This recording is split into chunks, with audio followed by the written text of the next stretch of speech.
Chapter 1. Abandoned. Take these things and get lost. A small cloth bag fell to the ground in front of Gu Yundong. The mouth of the bag opened, revealing approximately 10 shriveled potatoes.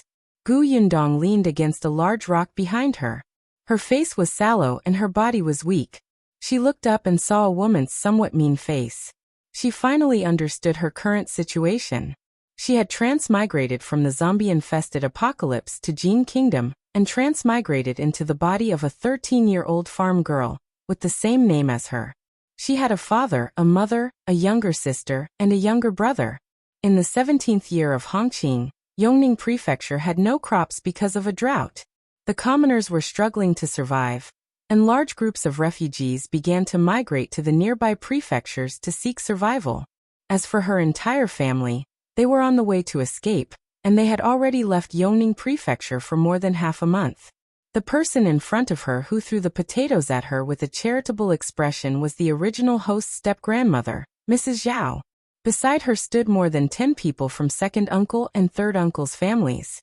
All of them had cold gazes while looking at their refugee family of 4. Gu Yundong did not have any strength in her body. This was because she had been hungry for too long. Her head was still in a dizzy state, and she could not even straighten her body slightly. She looked away and ignored Mrs. Zhao. Her eyes swept across second uncle and third uncle's family, who were watching coldly from the side, and finally landed on old Gu, who was sitting on a rock. Grandma was a step-grandmother, but grandfather was her biological grandfather. Old Gu felt a little uncomfortable under her clear and piercing gaze. He coughed lightly and sighed softly after a while. Yundong, don't blame us.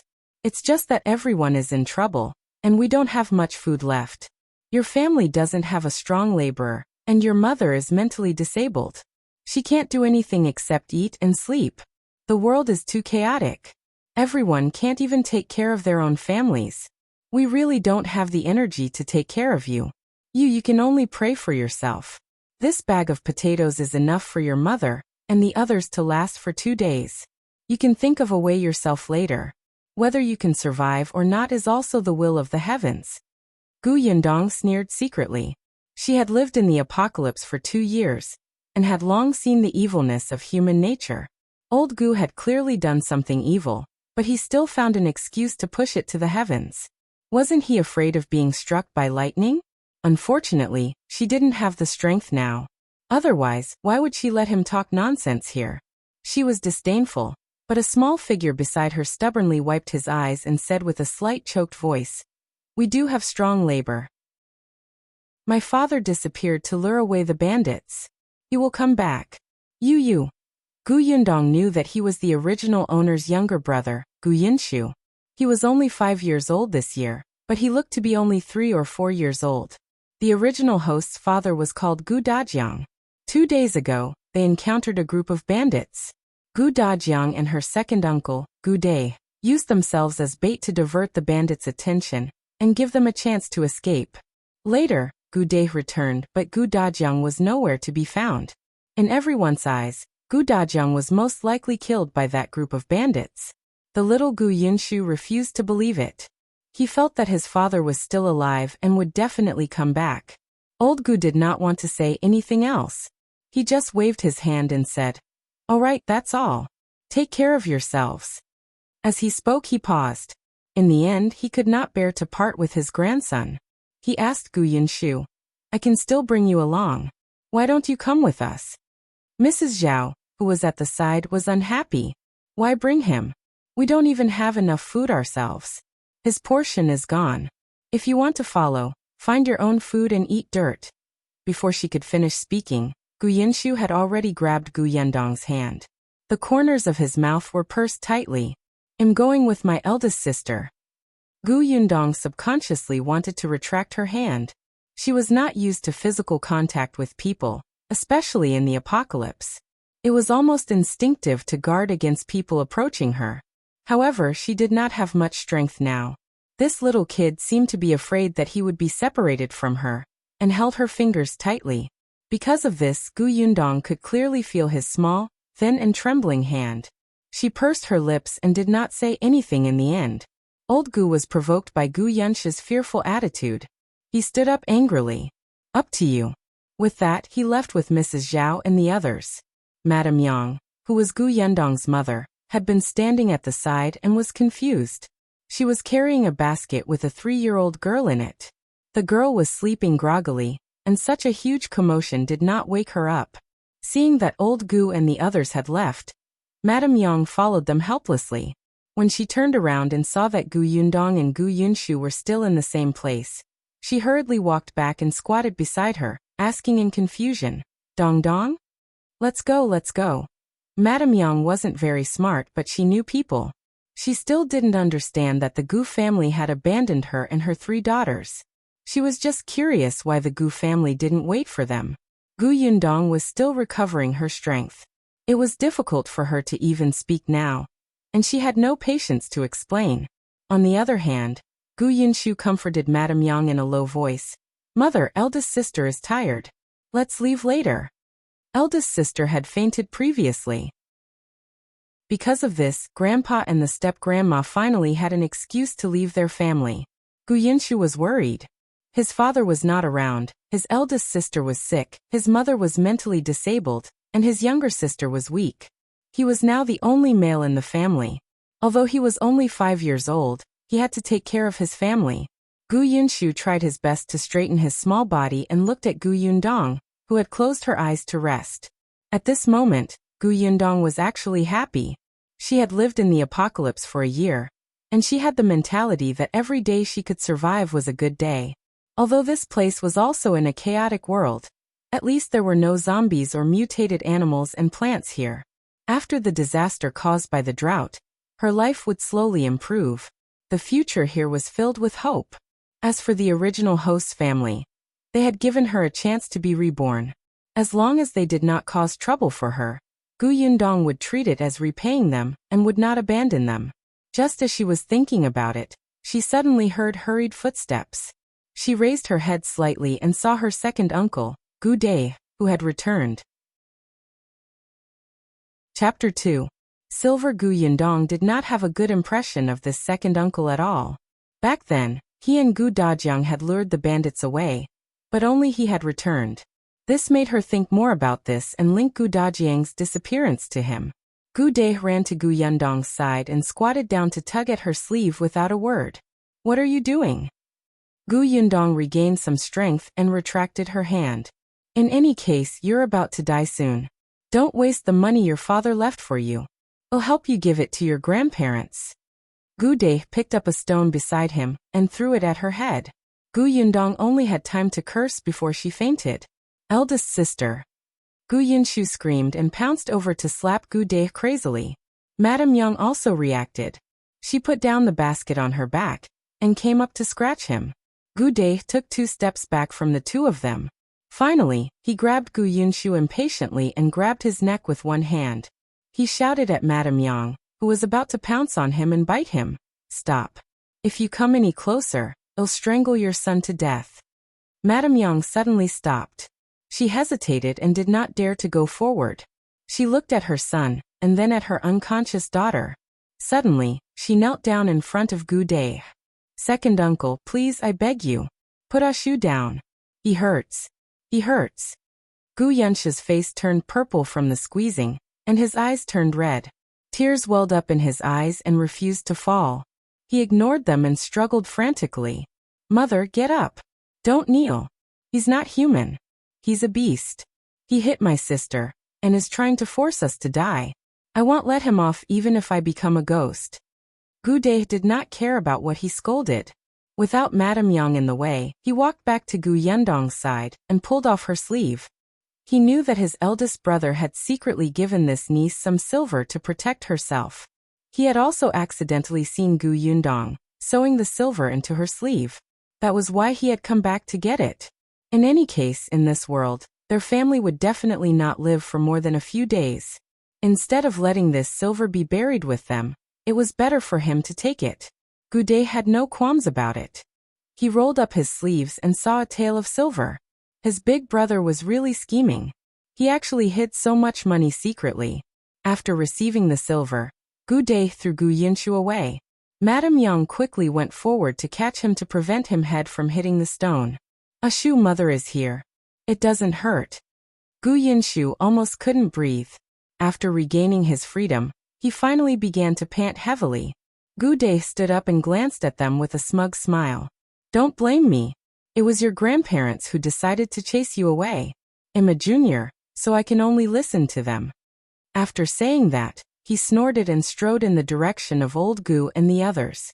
Old Gu had seen his second son leave. Now that he saw him return, he frowned slightly and asked, "Where did you go?" Gu Dai did not hide it from him. That girl still had money hidden on her. I brought it to father and mother. Old Gu stopped in his tracks. They only have so little food. Why did you still go? Why can't we go? Before he could finish speaking, Madame Zhao couldn't help but scold. I told you that your eldest son is dishonest. He didn't show filial piety to the two of us when he had money and even secretly gave it to his wife and daughter. This heartless thing. We worked so hard to raise him up, but we only raised such an ingrate. We should have beaten him to death long ago. So what if second brother took the money? Anyway, they won't be able to use it even if we gave it to her. Don't let it end up in someone else's hands. They might as well give it to us. Old Gu opened his mouth. After a long time he sighed and said, "It's their bad luck." He tacitly agreed with Mrs. Zhao. Gu Dai put away the silver with a clear conscience. Mother, I'll keep this silver for you. I'm young and strong, so it's not easy for me to lose it. Mrs. Zhao glanced at him, but did not say anything. In this world, she was not willing to make her son unhappy over a few dozen copper coins. If she angered her son and he abandoned her, she would not be able to live as an old lady. She thought that there was not much money, so she let him be. Chapter 3. I'm hungry. When Gu Yundong woke up again, she was on Madame Yang's back. She could hear her panting as she walked. Madame Yang was very thin and weak. Gu Yundong could clearly feel her shoulders shaking, as if they would break if she was not careful. Dong dong dong dong, you're awake? Perhaps sensing movement, Madame Yang turned her head slightly and said happily. Only then did Gu Yundong realize that there was still a basket hanging in front of Madame Yang. The little girl in the basket was still sleeping soundly, and had yet to wake up. Gu Yinshu also heard the sound and hurriedly looked up. Eldest sister, you're awake? Hang in there a little longer. We'll be there soon. Where are we going? Gu Yundong asked hoarsely. The path they were on was a little narrow, and there were not many people on the road. The sky was already dark, so they had to find a place to spend the night. We're going back. We're going to the village we went to last night to stay for the night. That place is a little closer. Gu Yinshu raised his head, wiped his face and tried his best to smile. This decision was made by him, and he was actually very nervous. He did not know if it was right. After all, compared to the unknown direction in front of him, he could only return to the place he recognized. Big sister needed to rest, and he was very afraid. Only then did Gu Yundong realize that there was a mark on his neck. Coupled with his huge head, it was especially shocking. Her face darkened slightly. Where's Gu Dai? He stole eldest sister's money and ran away. Gu Yinshu finally couldn't hold it in anymore. He couldn't maintain his smile, and lowered his head to wipe his tears. Yinshu is useless. I didn't protect eldest sister well, or protect the money. I'm sorry. Gu Yundong wanted to tell him not to cry. She had been in the apocalypse for a year, and had long understood that tears were the most useless thing. If the money was gone, so be it. What was the use of crying?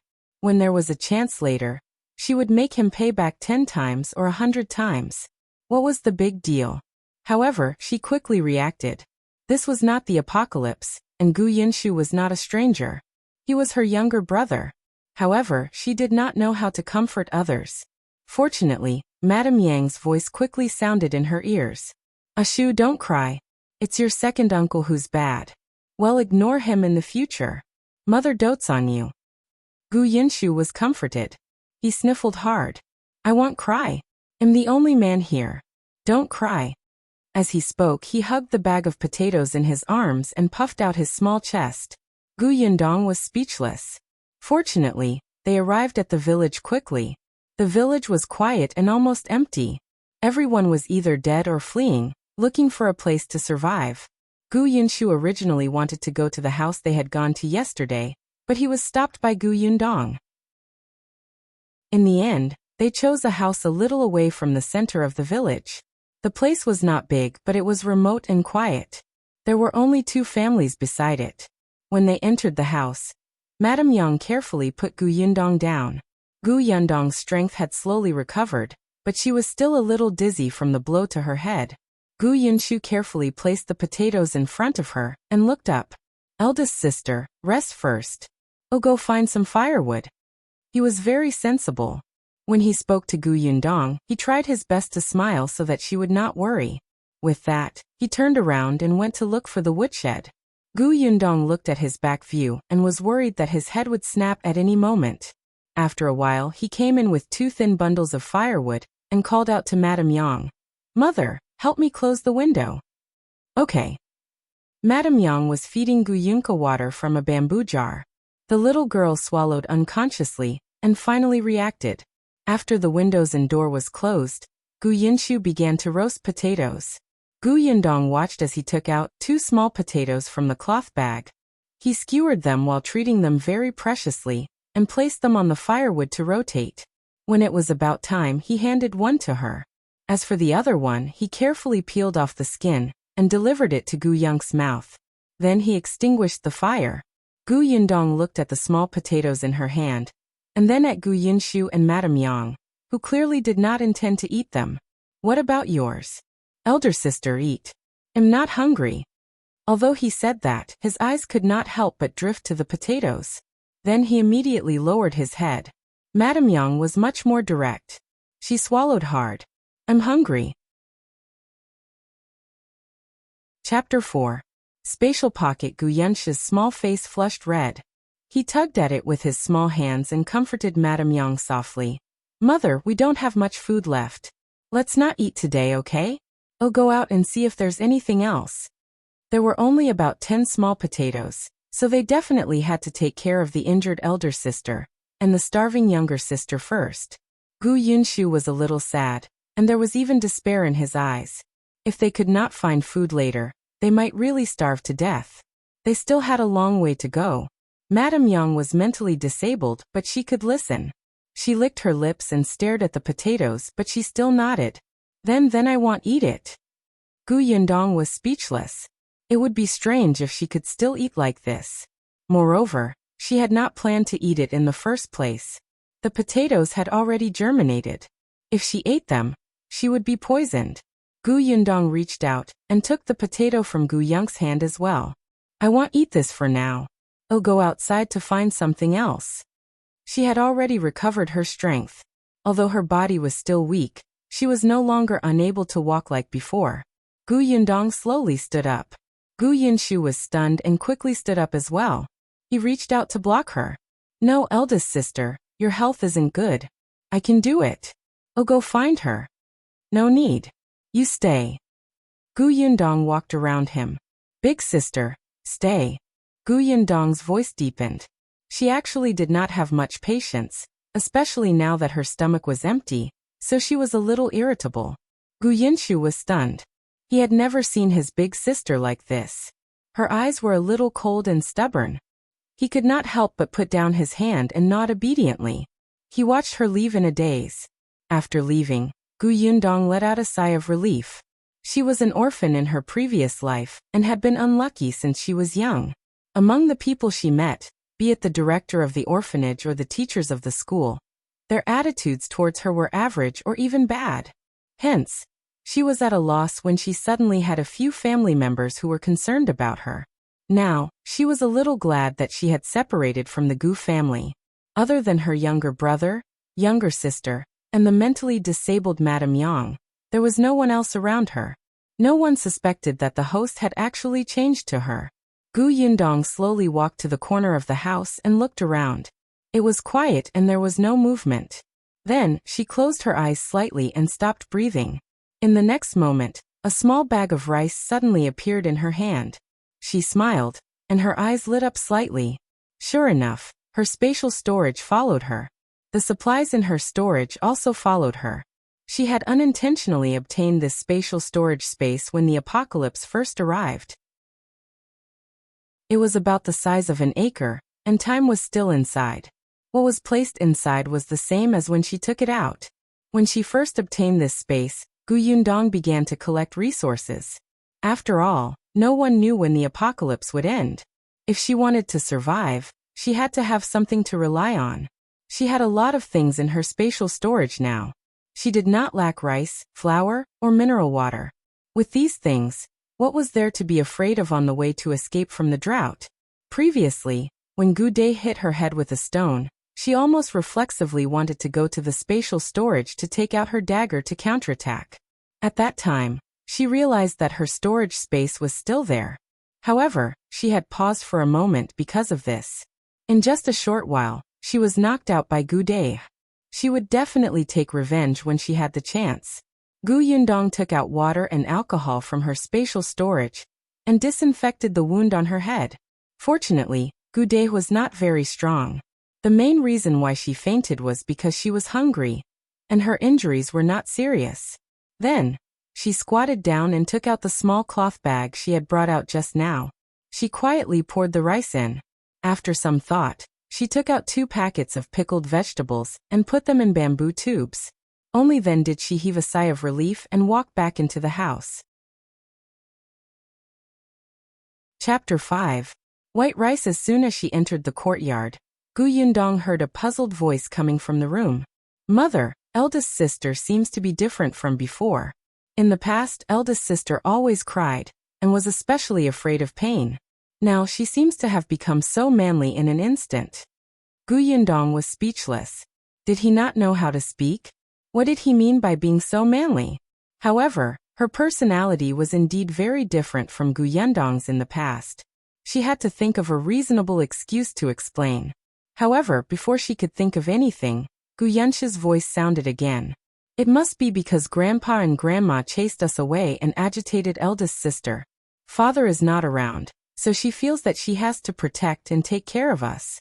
It's not easy for eldest sister. Mother, tell me, what way can I grow up in an instant and become a strong laborer at home? This way, eldest sister won't have to pretend to be so manly. I'm so useless now. Madame Yang tilted her head, not understanding. I've grown up. I'm so tall. Gu Yundong had mixed feelings. This little thing was still young, but he was very capable of worrying. However, from his voice, she could tell that there was nothing wrong with his voice. It seemed that although the marks on his neck were shocking, Gu Dai had not really injured him. Gu Yundong lifted the things in her hand and stepped harder. The voices inside immediately stopped. She pushed open the door and saw Gu Yunshu standing in front of Madame Yang, and Gu Yunka with his hands outstretched. His little face was tense and he looked vigilant. Seeing that it was her, he heaved a sigh of relief and smiled widely. Big sister, you're back. He shifted his gaze and saw the thing in her hand. His big eyes instantly lit up. Have you found something to eat? Okay. Gu Yundong placed the cloth bag on the ground. I'll go to the kitchen to see if there's any water. She turned around and went out again. There was definitely no water in this place. She was just pretending. She went to the kitchen to find a jar, and took out the mineral water from her space to pour it in before returning to her room. In the room, Gu Yunshi's eyes were already wide open. He looked at the white rice in the bag in disbelief and stuttered. Big sister, where did you find it? It's so white, and there's so much. He had never seen rice so white and big. Each grain seemed to be transparent, and looked better than the most expensive rice in the rice shop in town. Gu Yunshu could not help but gulp. It felt like a dream. I found it under the bed in one of the rooms of the family next door, Gu Yundong said. Gu Yunshu was stunned for a moment before he came to a realization. I know. That family must be like second aunt. They secretly hid the food and forgot to take it with them when they escaped. After saying that, he nodded vigorously.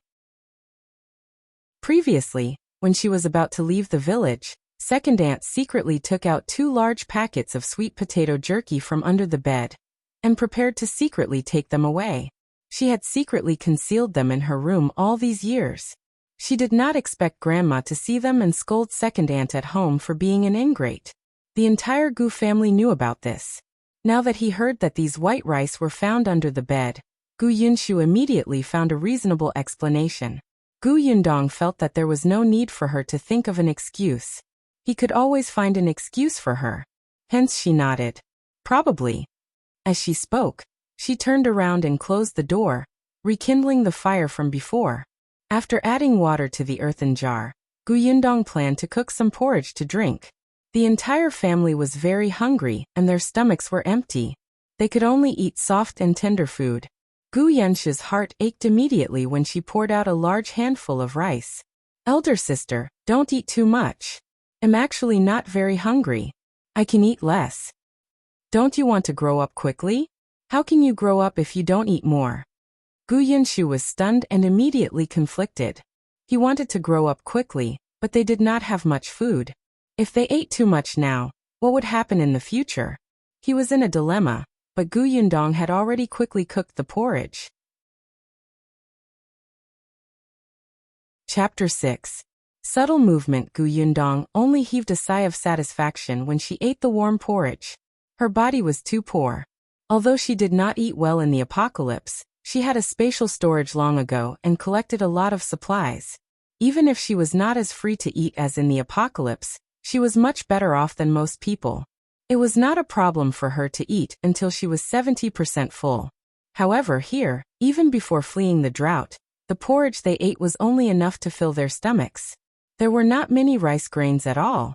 After fleeing the drought, they only had one meal a day. It was rare for them to eat to even 20% full. Big sister, it's so delicious. It smells so good. Gu Yunshu drank extremely slowly.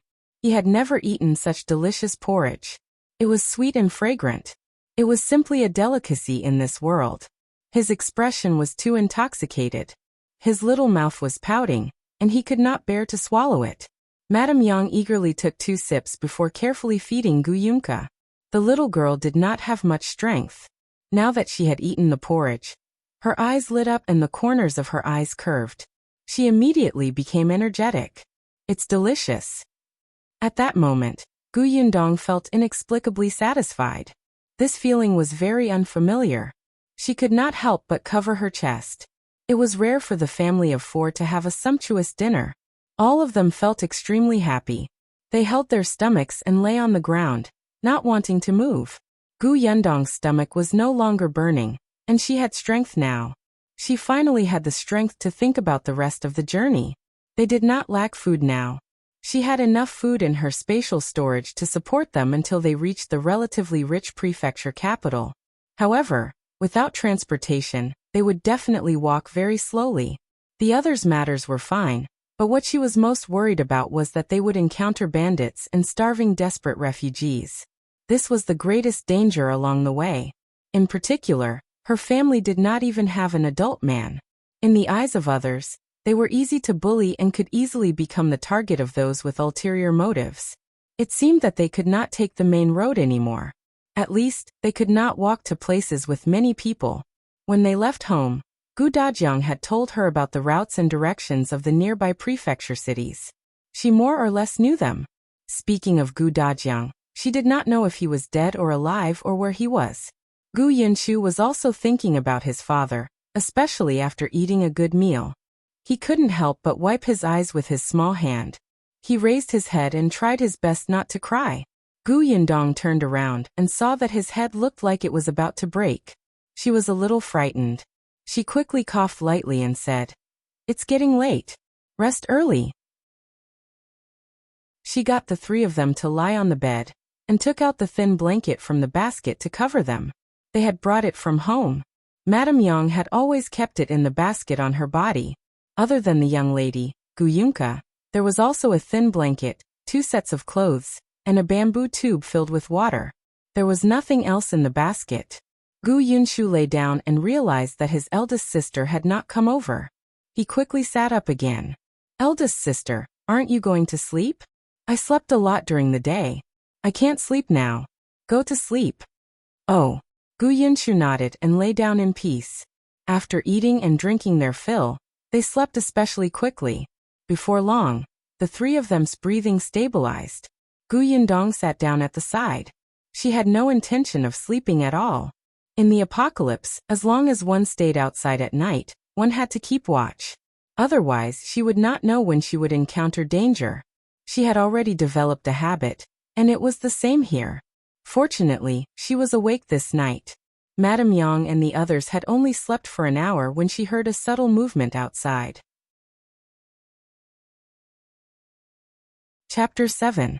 All should die. Gu Yundong suddenly opened her eyes and walked to the courtyard outside. The wall of the courtyard was not very tall. There was a sauce jar under the corner of the wall, and a wooden board covering it. Gu Yundong slowly stepped on it, revealing half of her head to look out of the wall. She saw two tall men standing under the moonlight. One of them lowered his voice and said, "Keep your voice down. Don't wake them up." Another person rubbed his leg. "How would I know that there was a stone here? Didn't I accidentally trip?" Gu Yundong narrowed his eyes slightly. She had placed this stone before. Other than this stone, there was also a wooden bolt lying horizontally on the door. Fortunately, she had placed something. Otherwise, she would not have heard the commotion so quickly. What were these two trying to do so sneakily? As she was thinking, the two men turned slightly to reveal their faces. Gu Yundong's expression suddenly changed. She had inherited the original host's memories. In her memory, she had just seen these two faces in the morning. At that time, they had not been separated from the Gu family. When Gu Deh was walking, he accidentally bumped into one of them. At that time, their fierce gazes were like wolves looking at their prey. Just one look was enough to make people tremble in fear. Gu Deh was scared and apologized profusely. The two of them kicked Gu Deh viciously before leaving. However, before leaving, Gu Yundong could clearly see the malicious look in their eyes. So why were they here at this moment? "Alright, be careful. Don't be so clumsy." The voices of the two people at the corner of the wall sounded again. I know. Hurry up. When I think of those two fair and tender kids, I'm already drooling. We're quite lucky. One of them happens to be unconscious. As long as we deal with the other one, those two kids will be ours. You only know how to eat. I say, you were here spying on them earlier, right? Is it this place? The two of them walked forward as they spoke. Gu Yundong's expression changed drastically. Her hands and feet were cold, and she almost fell from the sauce jar uncontrollably. In just 2 sentences, there was a lot of information. In this chaotic world, there were naturally people who even ate their children. Gu Yundong had also stayed in the apocalypse for a year. She had even seen such people with her own eyes. No wonder their eyes were red and filled with malice. There was also a stench of decay on their bodies. So that was how it was. These two people were clearly addicted to eating human flesh. Gu Yundong's eyes gradually turned cold and cruel. There was even a hint of bloodlust. In her opinion, no matter what environment a human was in, they had to at least have the most basic morals. Otherwise, they would be worse than a beast who lived on instinct. And this was her bottom line. Moreover, from what they said, they were targeting her family. There were 4 people, 2 little children, and herself who had been carried in while unconscious. They only needed to deal with Madame Yang. All the more reason not to let them off. Gu Yundong watched as the two of them walked to the door of a house in front, and quietly entered. She moved her arms and legs. Although her strength was slowly returning, her body was still very weak. Trying to kill 2 people in close combat was like committing suicide. Unfortunately, she did not get a gun in the apocalypse. Otherwise, long-range attacks could easily kill them. Wait a minute. She didn't have a gun, but she seemed to have a crossbow. She had accidentally seen it once when she was collecting supplies. However, there weren't many arrows and she rarely used it. Gu Yundong's eyes were filled with amusement as she jumped down from the wall. She quickly walked to the door of the house next door. The two of them had entered already and the courtyard door was not closed. Gu Yundong looked over and saw one of them standing in the courtyard. The other person was nowhere to be seen. Very well. One at a time. Gu Yundong adjusted the crossbow and aimed it at his neck. Chapter 8. Kill with a whoosh. The crossbow bolt suddenly shot towards the man's throat with lightning speed. After piercing through his neck, it nailed to the ground with a whoosh. The man didn't even have time to react. He just widened his eyes in disbelief and struggled to make a hee-hee sound. In the end, he fell to the ground with an indignant expression.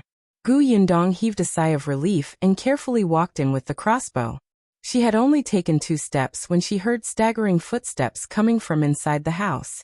Gu Yundong suddenly stopped in her tracks and aimed the crossbow in her hand at the door. Soon, a man stumbled out of the house. He covered his arm with one hand and blood flowed between his fingers. His face was filled with panic.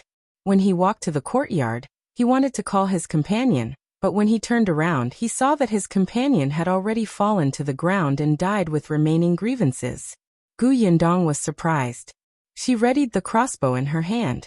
However, before she could aim, another man walked out of the house. That person was dressed in tight clothes, and his face was filled with a murderous aura.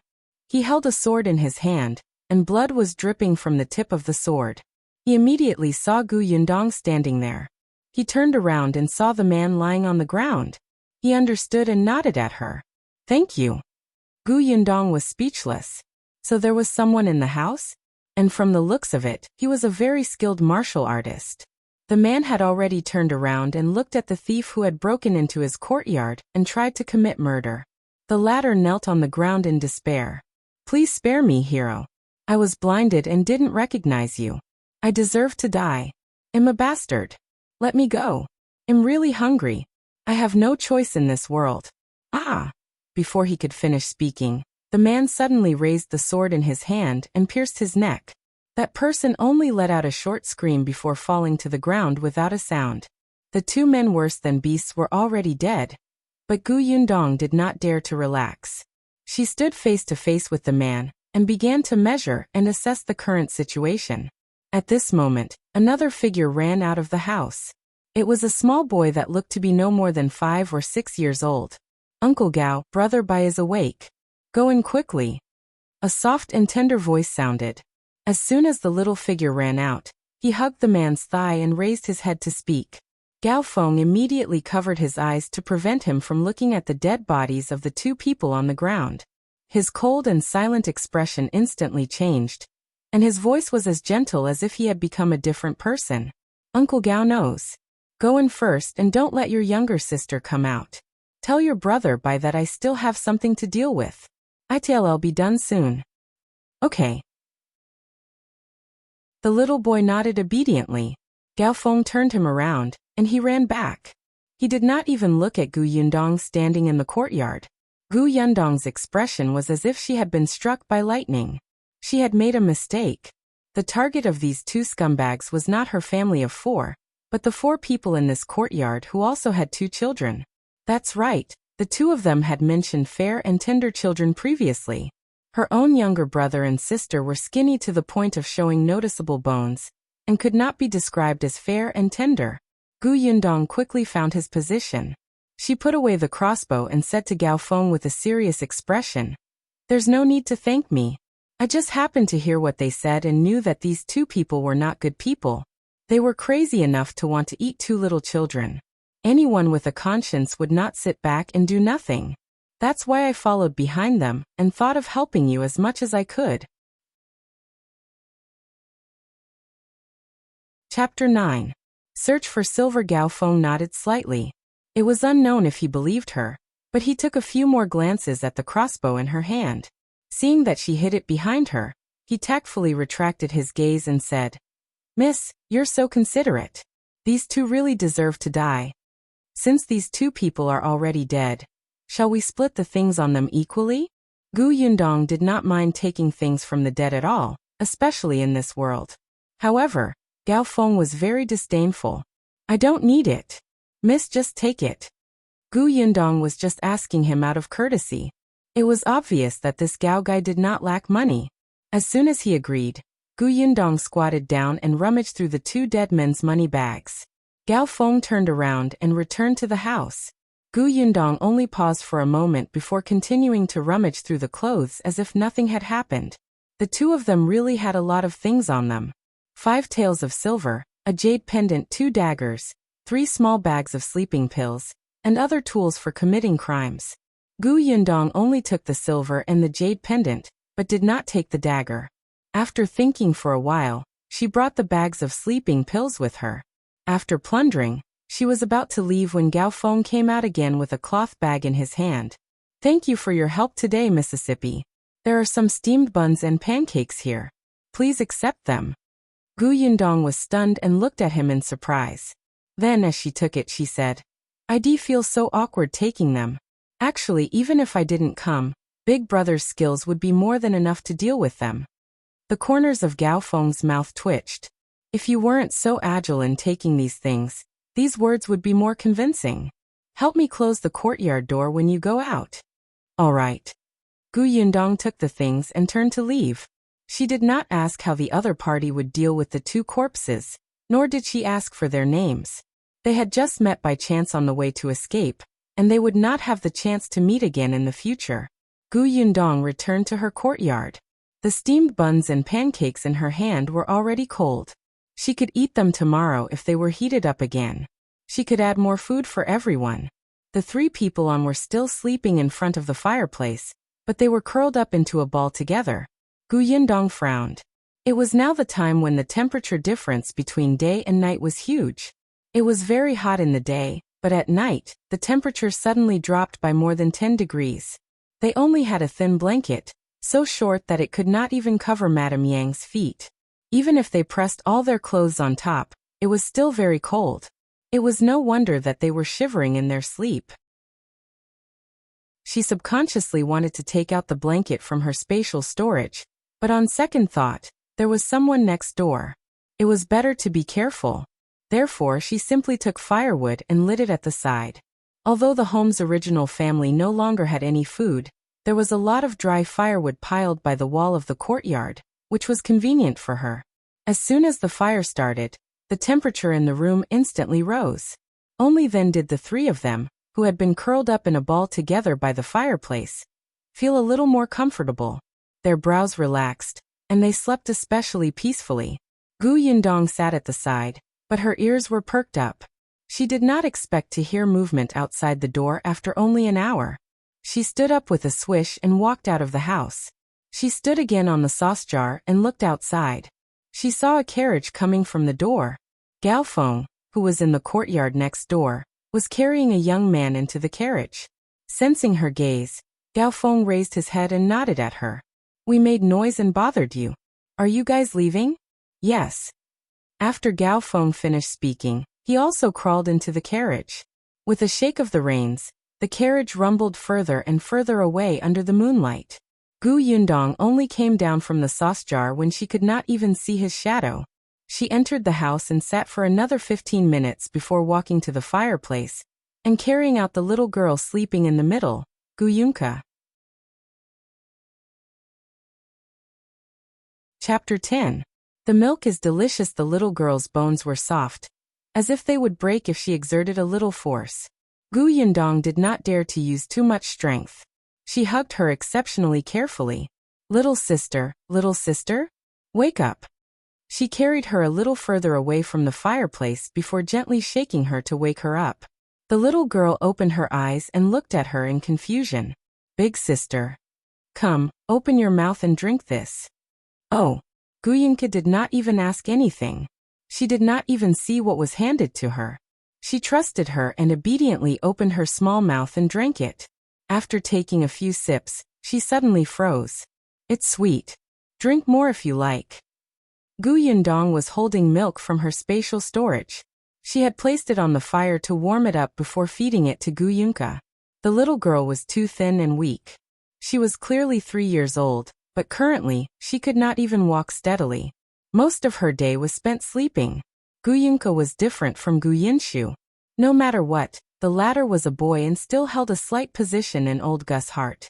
He naturally ate more than Gu Yun, so he was considered to have the best physical fitness among the four of them.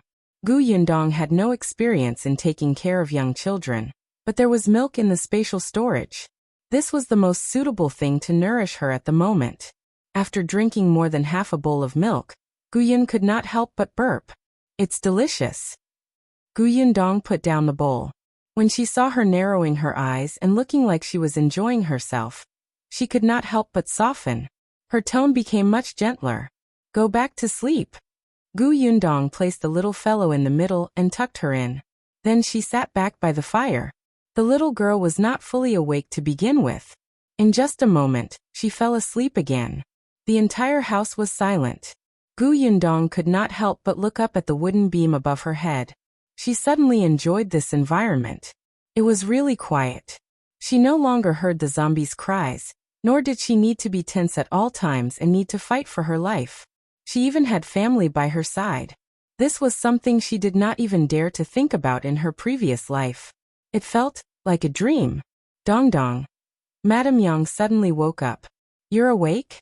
Gu Yundong suddenly came back to her senses and realized that a long time had passed. Yes, I have to get up early. It was only 4 a.m. The sky was not even bright yet. However, Madame Yang had already developed a biological clock. When she was at home, she had to get up this early to cook food, feed the pigs, and to clean the courtyard. Later on the way to escape, because her brain was not very good, no one arranged for her to keep watch at night. Although she had to travel overnight sometimes, Madame Yang's waking time did not change much. Gu Yundong stood up and stretched her limbs. She took a bag from the side and handed it to her. This is for you. Madame Yang looked down at the bag, and her eyes lit up. Pancakes and steamed buns? Sure. Gu Yundong looked at the two children who were still sleeping. Madame Yang immediately covered her mouth and shook her head vigorously. She actually looked a little cute. The corners of Gu Yundong's mouth twitched. Eat something to fill your stomach first.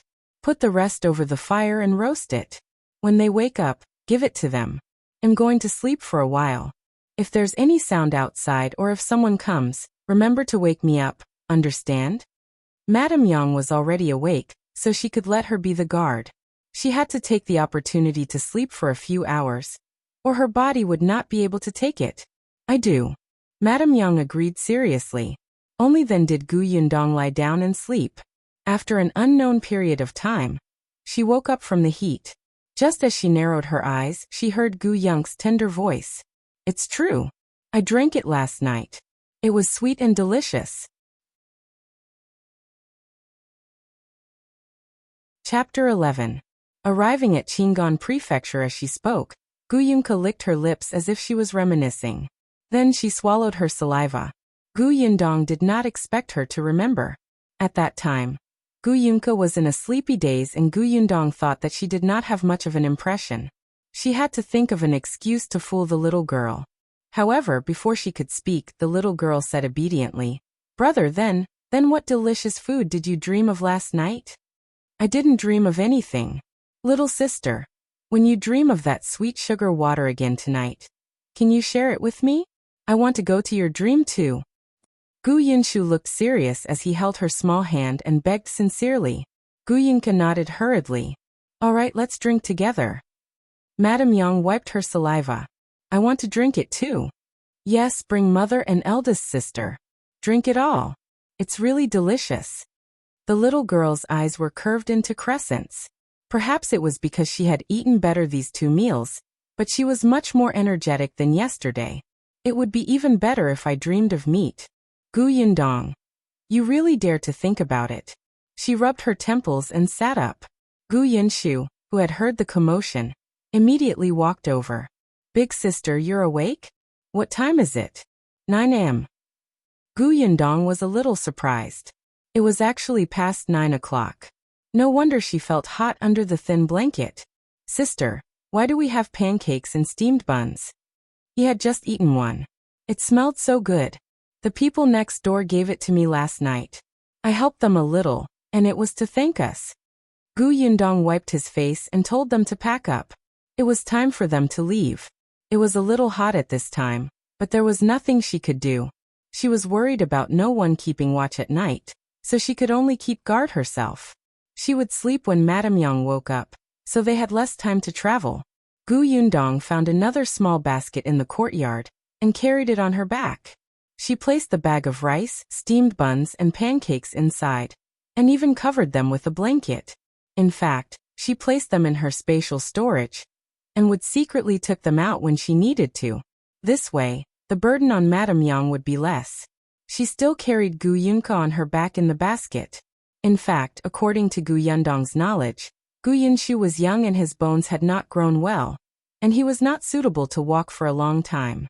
After a few days, when she recovered her strength, she could carry her younger sister.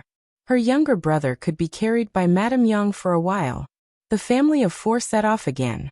Perhaps because they had something in their stomachs, their faces were no longer as gray as yesterday.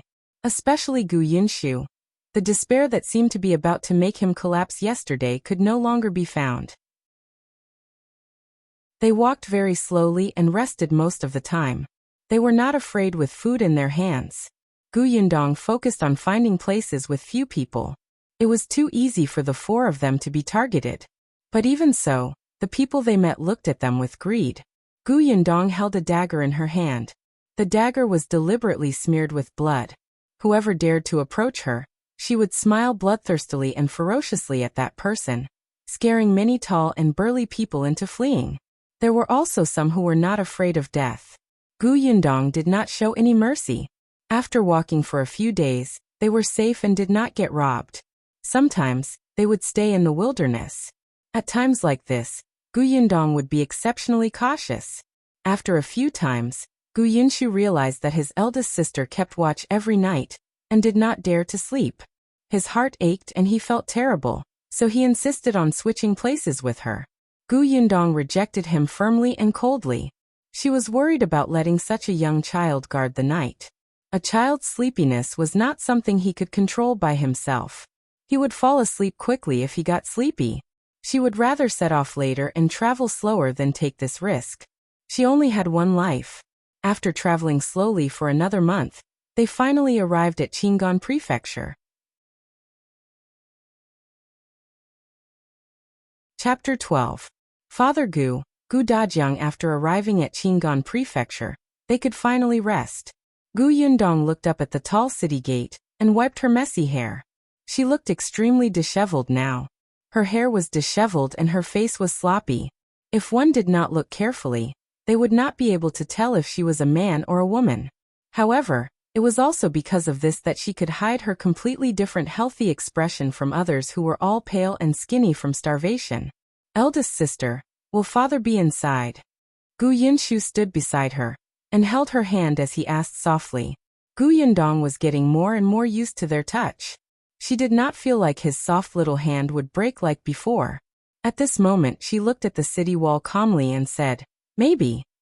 Father will definitely be inside." "I know." Gu Yunshu tightened his grip and said very firmly, "He made a promise with us. He won't go back on his word." Gu Yundong lowered her head and looked at his big head. Although his food had improved a little in the past month, she could not let him gain too much weight in a world where everyone was thin. In addition, the little guy was always worried that they would use up their food in advance, so he ate very little.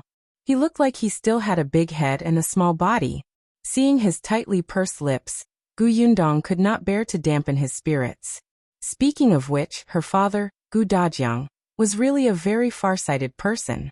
From the day he began to escape from the drought, he had drawn a roadmap for all the places they might pass by and taught all the children in detail. Be it her, the 3-year-old Gu Yunka, or even Madame Yang, who did not understand at all, he would repeatedly remind them, thinking that as long as they remembered a little, they might be able to use the knowledge. Moreover, there were many families on the way to escape who would get separated in the chaos. Who knew when someone would end up being alone? When that time came, they would wait in Qingan Prefecture. They would eventually reunite. His guess was right. However, the only person who was alone had become himself. In Gu Yundong's opinion, Gu Dajiang was most likely doomed. However, the other three had high hopes that their seemingly omnipotent husband, would definitely escape safely. Gu Yundong felt that it was good to have a glimmer of hope. Unfortunately, communication and transportation were inconvenient now. It would be difficult to reunite the family. "Let's go and ask how to enter the city." The city gate was tightly shut, but there were many people outside the city gate. There were even people who had set up tents or thatched houses outside. But with just one look, all their faces were pale and their bodies swayed weakly. Gu Yundong held her younger brother's hand while Madame Yang followed behind them with Gu Yunka on her back.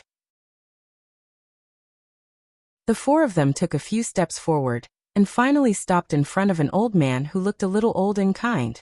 The old man's hands trembled as he sat on the ground, and sighed as he looked in the direction of the city gate. "Sir, I want to ask when the city gate will open and how I can enter the city?" The old man turned to look at her, and then at the people around her. A trace of surprise flashed in his turbid eyes. Then he shook his head and sighed. "Entering what city?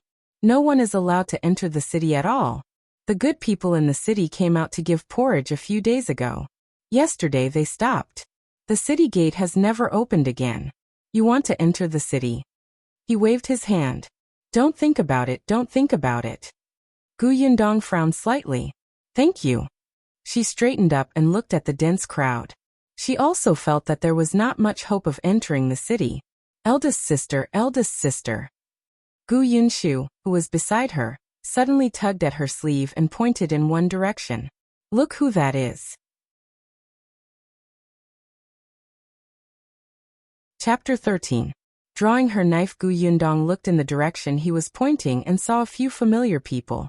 After thinking about it carefully, she found the identities of these people from her memories. Younger Aunt Gu's family.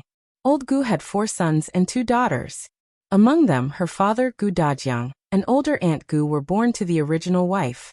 The second uncle, third uncle, and fourth uncle, as well as younger Aunt Gu, were born to Madame Zhao, the second wife. Older Aunt Gu married in the neighboring village. Before escaping, Gu Dajiang had gone to look for them and asked their family to leave together.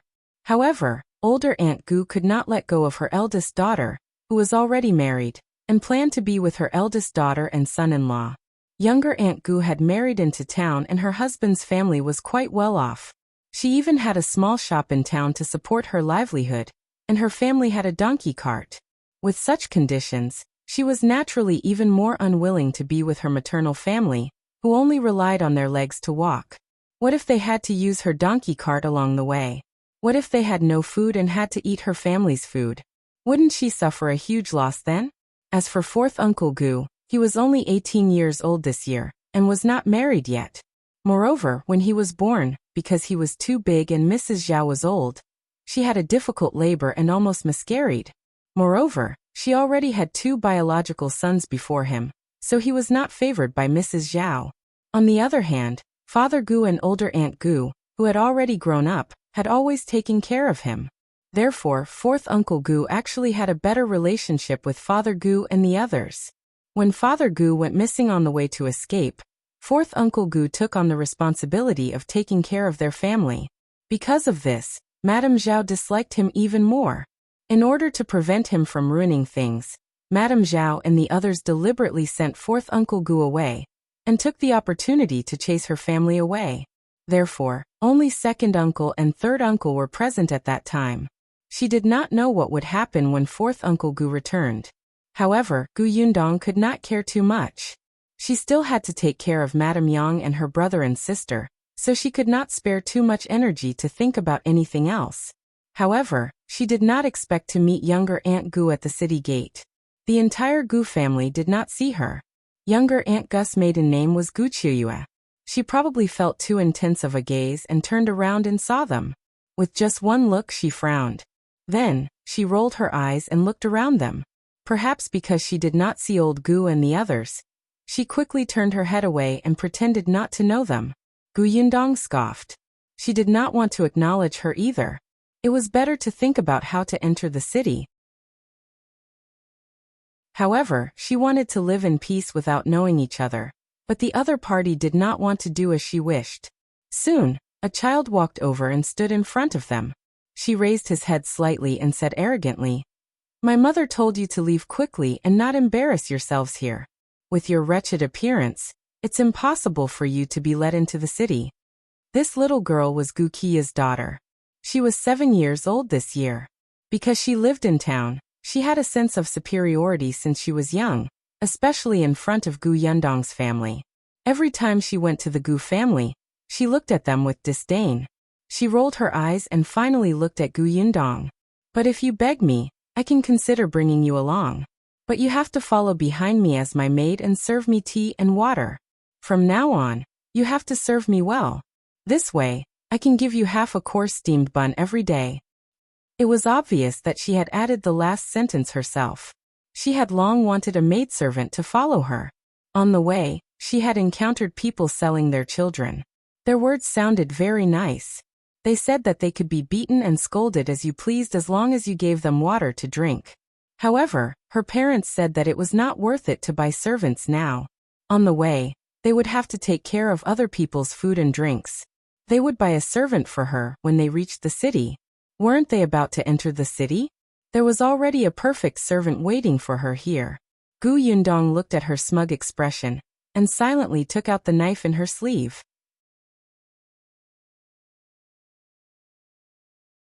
Chapter 14. Yundong teaches her brother. Come, repeat what you said just now. I didn't hear you clearly. Gu Yundong gestured with her knife and looked at the little girl opposite her with a smile. The latter looked at the knife in horror and her face turned pale. She could not help but swallow her saliva. What do you want to do? I'm not trying to do anything. Don't be nervous. Be good and say what you said just now. Don't be afraid. I won't cut you. Before she could finish speaking, the other party was so frightened that she took 2 steps back. She lost her balance and fell to the ground. However, Gu Yundong took a step towards her. The knife's light approached her like a ferocious ghost. The little girl immediately screamed and cried. She stood up in a hurry and ran away while crying. Gu Yundong shook her head. She's as brave as a mouse. How dare she ask me to be her maid? Big sister, what should we do? Gu Yinshu asked worriedly. What do you mean? Fu Longji said that younger aunt asked her to pass the message. Younger aunt is an elder. Gu Yundong raised her eyebrows and reached out to pat his small shoulder. She said solemnly. You treat her as your aunt, but does she treat you as her nephew? Every time she sees us, she either hits us or scolds us or mocks us. She doesn't even treat our father as her elder brother. How can she be considered our elder? Didn't father teach us that we can't repay others treating us badly with kindness? Well, treat her the way others treat us. Yunshu, remember, we don't take the initiative to provoke others, but if others dare to bully us, we can't stand still and not retaliate. Do you understand? Gu Yunshu nodded as if he understood. After thinking for a while in a daze, he understood. Younger aunt doesn't act like an elder. Fu Longji doesn't treat our parents like she is a junior. I know what to do. Gu Yundong nodded in satisfaction. Then she saw him clench his fists and say, the next time she comes, I'll spit on her. The corners of Gu Yundong's mouth twitched. She coughed lightly. Well, spitting on her is too rude. We can resolve the matter in a more refined manner. Gu Yinshu blinked. How so? As he spoke, he saw Gu Chuyue walking over angrily with Fu Longji. Before she could approach, she started scolding. Gu Yundong, you motherless thing. How dare you bully my Longji? Without your grandparents around, you don't think much of me, your aunt, right? I'll teach you the rules on your grandparents' behalf today, lest you don't even understand the most basic filial piety towards your elders. In the future, you'll embarrass the Gu family and become a joke if word gets out. As Gu Chuyue spoke, she swung her hand and was about to slap Gu Yundong's face. However, halfway through, her hand stopped. She looked at the dagger blocking her way and shivered. She couldn't hit no matter what. Gu Yundong, do you know whose blood this is? Gu Yundong waved the dagger in his hand. Yesterday, the blood on it was still bright red. Today it has turned dark, and the smell of blood is not very strong. But I think someone who is not blind can still see it, right? What do you want to do? I don't want to do anything. I just feel that there are so many self-righteous fools in this world. Yesterday, I met 2 of them. Not only did they want to snatch my things, but they also wanted to drag my sister and brother away to sell them. I took out this dagger at that time and aimed it at someone's neck. Chapter 15. Younger aunt is nothing. Ah! Gu Chuyue screamed and looked at Gu Yundong as if she did not know her. She took a deep breath. You're crazy. I'm your aunt. In this world, even one's own son can't compare to half a bag of food. Younger aunt, you're nothing. Gu Yundong said coldly and approached her step by step. The dagger was also getting closer. Gu Chuyue could smell the blood on the dagger. She hurriedly took a few steps back and tightened her grip on her daughter's hand. Her heart was beating rapidly. This is the city gate. Everyone is watching. If you commit murder, you won't be able to escape. Let me tell you, as long as you apologize to Lanji and apologize properly, as long as Lanji forgives you, today's matter will be over. Gu Yundong looked around. There were indeed many people looking at them, but their eyes were numb as they watched the farce without moving. She felt that Gu Qiuyue was too naive. Then do you want to try? Or, ask Fu Lanji if she dares to make me apologize. Fu Lanji met her cold gaze, and immediately shook her head like a rattledrum. Gu Qiuyue was furious. She wanted to go forward and give Gu Yundong a few vicious slaps. However, she did not dare to. Gu Yundong's gaze was too terrifying. In the end, she could not help but shout fiercely, I won't argue with you. If you don't take your elders seriously, I won't care if you live or die in the future. When the time comes, don't beg me if you want to enter the city. Lunatic, you're just like your mother. Lanji, let's go. The two of them came in a hurry but stumbled back. After walking far away, Gu Qiuyue cursed, Little b****, just you wait. Do you really think I can't deal with you? I'll see how long you can protect yourself with 3 burdens by your side. You better not let me find any opportunities. When the time comes, I'll teach you a lesson. I don't believe that you can come here safely by yourself. I don't know how many men you've slept with already, little whore. Fu Lanji finally stopped crying. Mother, why aren't they with Grandpa and the others? They must have been chased out. Gu Qiuyue sneered. She knew her parents too well. Serves them right. The two of them gradually disappeared into the distance. Gu Yundong put away her dagger and looked at the people around her. She did not know if it was because of the blood on her dagger or if it was because of the unfriendly look in her eyes, but in short, a few people who were tempted to go forward and talk to her had given up. This Gu Qiuyue was still somewhat useful. It's not easy for a young lady. The old man, who had been watching from the beginning to the end, could not help but sigh. But in this case, you don't even have a relative who can help you. You have to be careful. Sir, do you think that they will help us if I apologize to them or beg for mercy or serve them tea? Gu Yundong smiled and did not mind. The old man was stunned for a moment. That's true.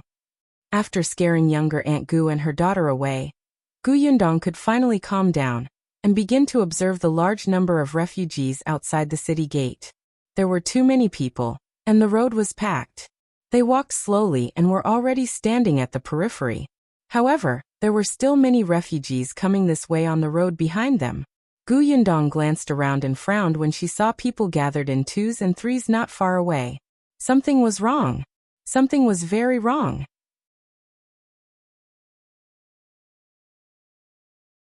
Chapter 16. Chaos will happen. Gu Yinshu grabbed her hand.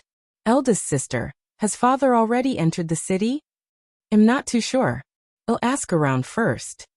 Gu Yundong found a plot of land at the side and brought them to sit down and rest. When the fatigue passed, she began to ask about Father Gus' whereabouts. She did not dare to leave Madame Yang and the others alone, so she simply brought them along. There were too many people at the city gate. It was not easy to find one person. In particular, many people looked at them as if they were about to pounce on them and tear them apart at any moment. Gu Yundong did not dare to relax at all. She kept holding the dagger in her hand. However, after walking through more than half of the refugee area, there was no gain at all. Not to mention Father Gu, even old Gu and the others seemed to have disappeared. Gu Yunka, who was hanging in the basket in front of Madame Yang, was already so hungry that her stomach was rumbling. After holding it in for a long time, she finally couldn't help but poke out half of her head.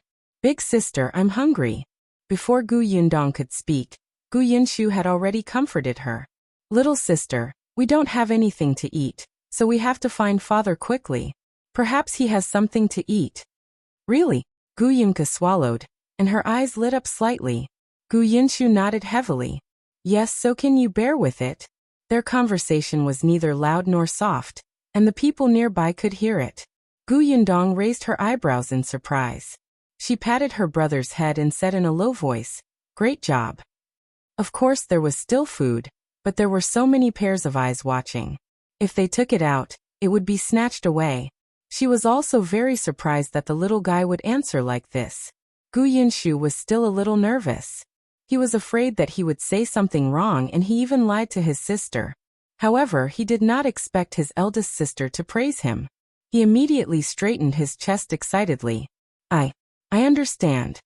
Along the way, he had been watching how Big Sister dealt with those people with ill intentions. He actually wanted to help Big Sister share the burden, but he was afraid that he would cause trouble if he did something wrong, so he only watched and did not say anything. He had subconsciously replied just now, but he did not expect himself to be right. Gu Yunshu was instantly delighted. He did not feel bitter or tired at all.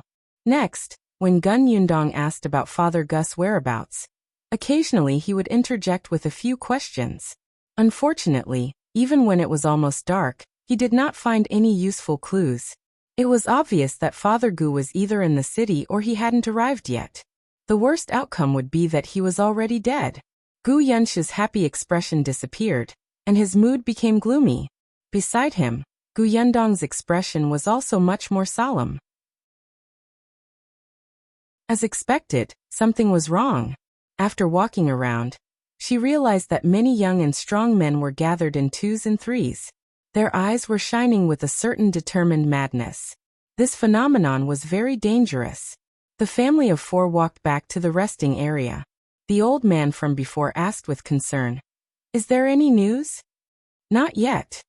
The old man sighed. "In this world, it's too difficult to find someone. But don't be discouraged. You'll find him eventually."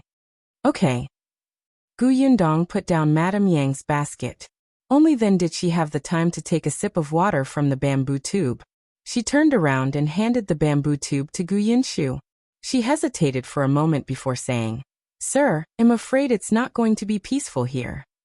"I know." The old man smiled bitterly. "The city gate is closed, and no one comes out to provide porridge.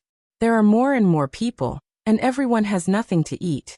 We're forced into a corner, and we're about to lose our lives. How can we not be in chaos?" Gu Yundong pursed her lips. She also had a feeling that in the next 2 days, the refugees would think of ways to break into the city gate. At that time, the city would be in chaos.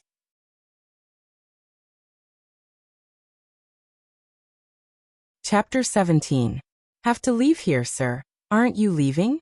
Gu Yundong had originally planned to think of a way to enter the city, but now it seemed that it would not work.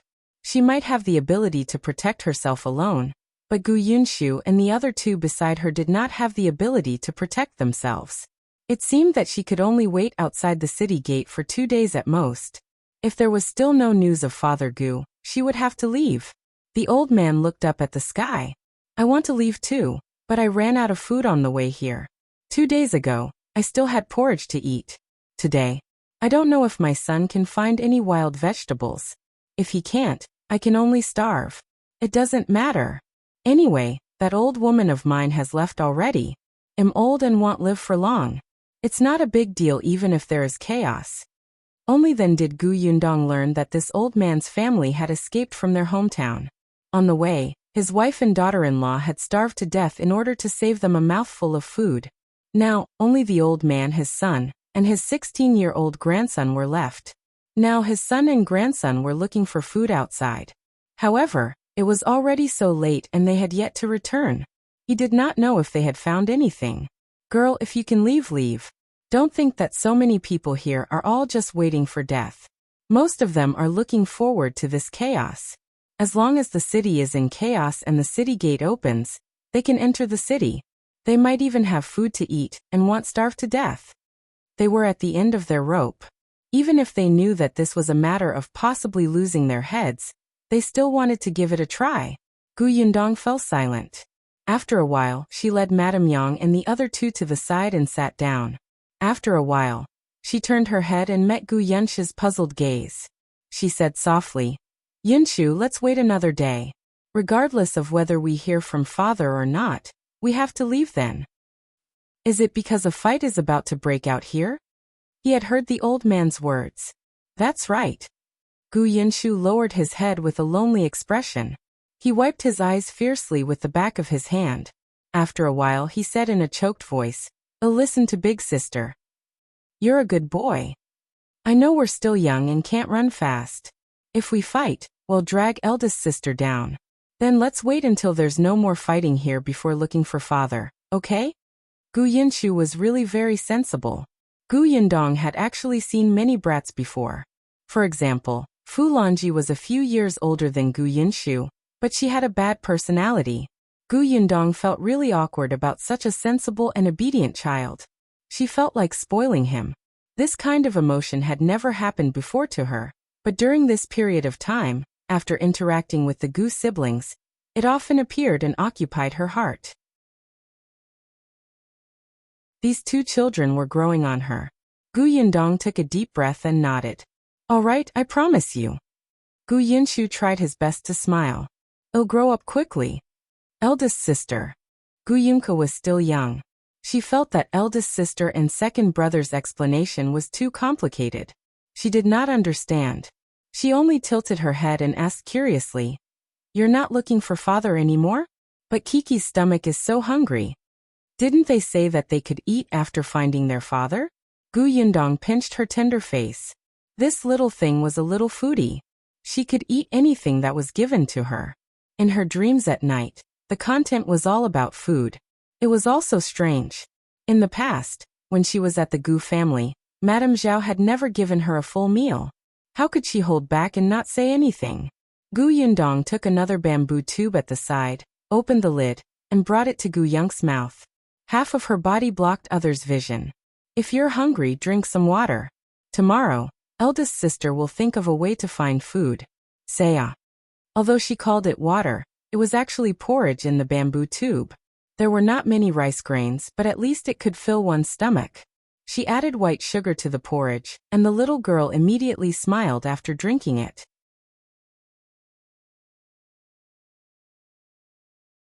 Chapter 18. The bamboo basket is heavy. There was not much porridge in the bamboo tube. It was only enough for everyone to drink 2 mouthfuls, but at least it was enough to put something in their stomachs. The sky was already completely dark. As usual, Gu Yindong sat at the side and guarded everyone. There were too many people at the city gate, so she did not dare to let her guard down. The night was still illuminated by the faint flames. There were also many faint sounds. In the distance, there were faint cries. In this place, there were still people who starved to death and worked themselves to death every day. There were also robberies and fights. No wonder it was chaotic. If the magistrate officials in the city did not think of a way to solve the problem, the small chaos would eventually cause a huge disaster. Girl. Just as she was thinking, a familiar voice suddenly sounded in her ear. Gu Yindong's expression suddenly tightened.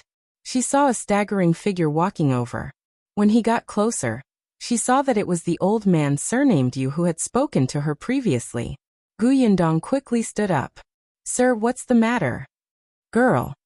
Old man Yu walked closer and lowered his voice. He said anxiously, If you can leave, leave quickly. My son and grandson are back. They just brought back news that those people might attack tomorrow morning. I don't know what they will do. When the time comes, you won't be able to escape with your younger siblings. Gu Yindong was stunned. She felt that it might be chaotic in the next 2 days, but she did not expect it to happen so quickly. What about you, sir? Old man Yu smiled bitterly. My son said that we shouldn't get involved in such matters. When the time comes, we'll hide far away. As for the future, we'll take it one step at a time. All right, girl, leave quickly. Don't delay. Gu Yindong nodded and squatted down to wake Madame Yang up. She directly asked Madame Yang to carry Gu Yinshu while she carried Gu Yunka. They did not have many things. They basically placed them in the baskets on their backs, and could leave after taking them. Gu Yindong also realized that a few families were quietly preparing to leave not far away. It seemed that they had received the news, and did not want to get involved. Madame Yang was still in a daze, but at least she was obedient. When her daughter asked her to leave, she immediately followed. The few of them passed by the place where old man Yu was resting. Gu Yindong saw his equally skinny son and grandson. The two of them were quite friendly to her, and nodded slightly. Gu Yindong also nodded. However, she paused when she reached the place where they had placed their bamboo baskets before leaving. Old man Yu sent them off. This place is close to Wanqing province. Be careful on the way. Take care too. After a pause, she added, go back and take a look at your bamboo basket. Gu Yundong's movements were light, but her footsteps were hurried. However, she did head towards the Wanqing province that old man Yu had mentioned. When eldest master Yu could not see her, she turned around and walked in the direction of Xuanhe province, which was a little further away. If this place was in chaos, many people would definitely escape to Wanqing province. The chaos here might even affect the other side. She had food on hand. No matter where she went, she would not starve to death on the way. It was safer to go to a safer place. Xuanhe Prefecture was her first choice at the moment. Old man Yu waited until they could no longer be seen before turning around to go back. His son came over and helped him sit down. Is that family the people father mentioned earlier? I really can't tell that they have the ability to escape to this place. That girl is ruthless. I admire her for her strength, just like when your mother was young. Old man Yu wiped his eyes and chuckled. Let's go and hide in the mountains. Okay. Old man Ye's son asked his own son to support his father while he carried the bamboo basket. Uncle Yu was stunned that he did not carry it on his back successfully the first time. Strange, why is this bamboo basket so heavy?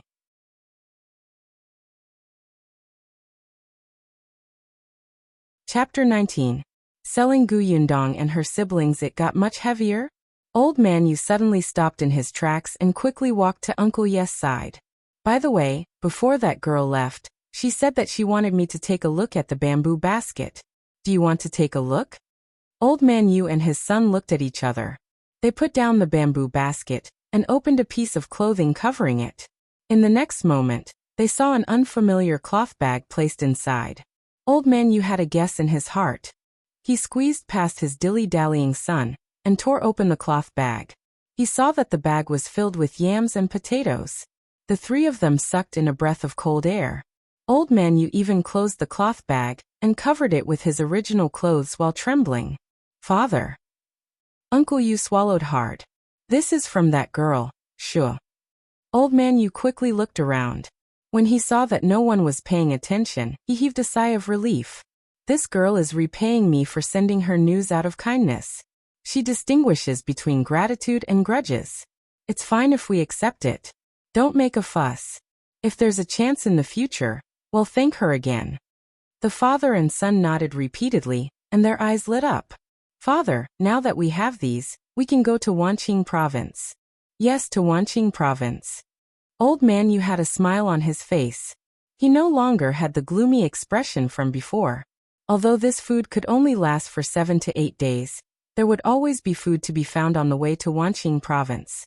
The three of them quickly confirmed the route and began to set off in the direction of Wanqing province. However, they all had a question in their hearts. When did that girl stuff the food into their bamboo basket? Gu Yundong and the Yu family's grandfather, son, and grandson left the city gate one after another. Just as they left, a few sneaky men quietly came to the place where Gu Yundong had rested. However, there was no one there anymore. The few of them searched around, but could not find anyone. One of them grabbed a young man's collar. Where is he?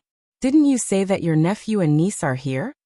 The young man's name was Fu Ming, and he was Gu Qia's husband. At this moment he also had a look of anger on his face. However, when he faced the fierce man, he immediately said obsequiously, Master Qian, I'm not lying to you. They were really here. My little niece is only 3 years old, and my little nephew is only 5 years old. They're both good-looking.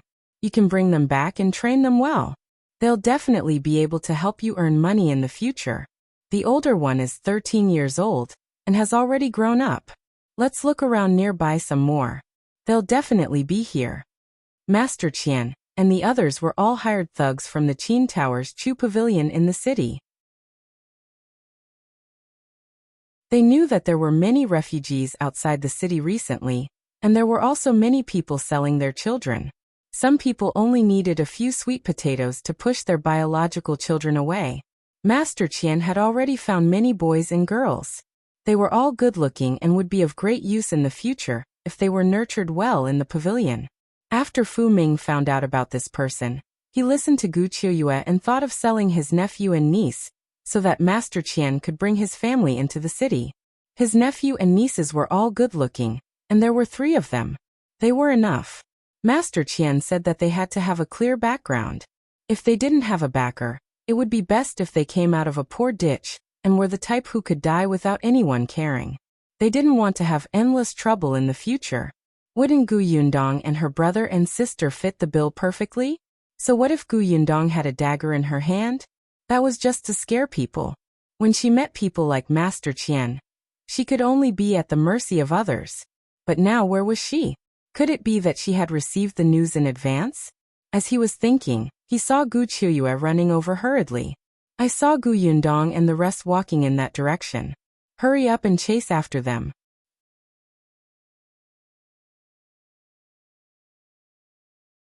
Chapter 20. The ruthless Master Qian. When Gu Yundong and the others turned around to go to Xuanhe province, Gu Qiuyue happened to see them. She immediately went to look for her husband, Fu Ming, and Master Qian. She hurriedly pointed in the direction.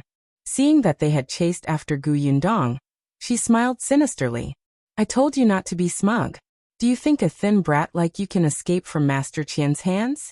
Just you wait. I'll make you come back and kowtow and admit your mistake. Bah. Gu Yundong had not walked very far. After all, she was carrying a child on her back, and it was the middle of the night.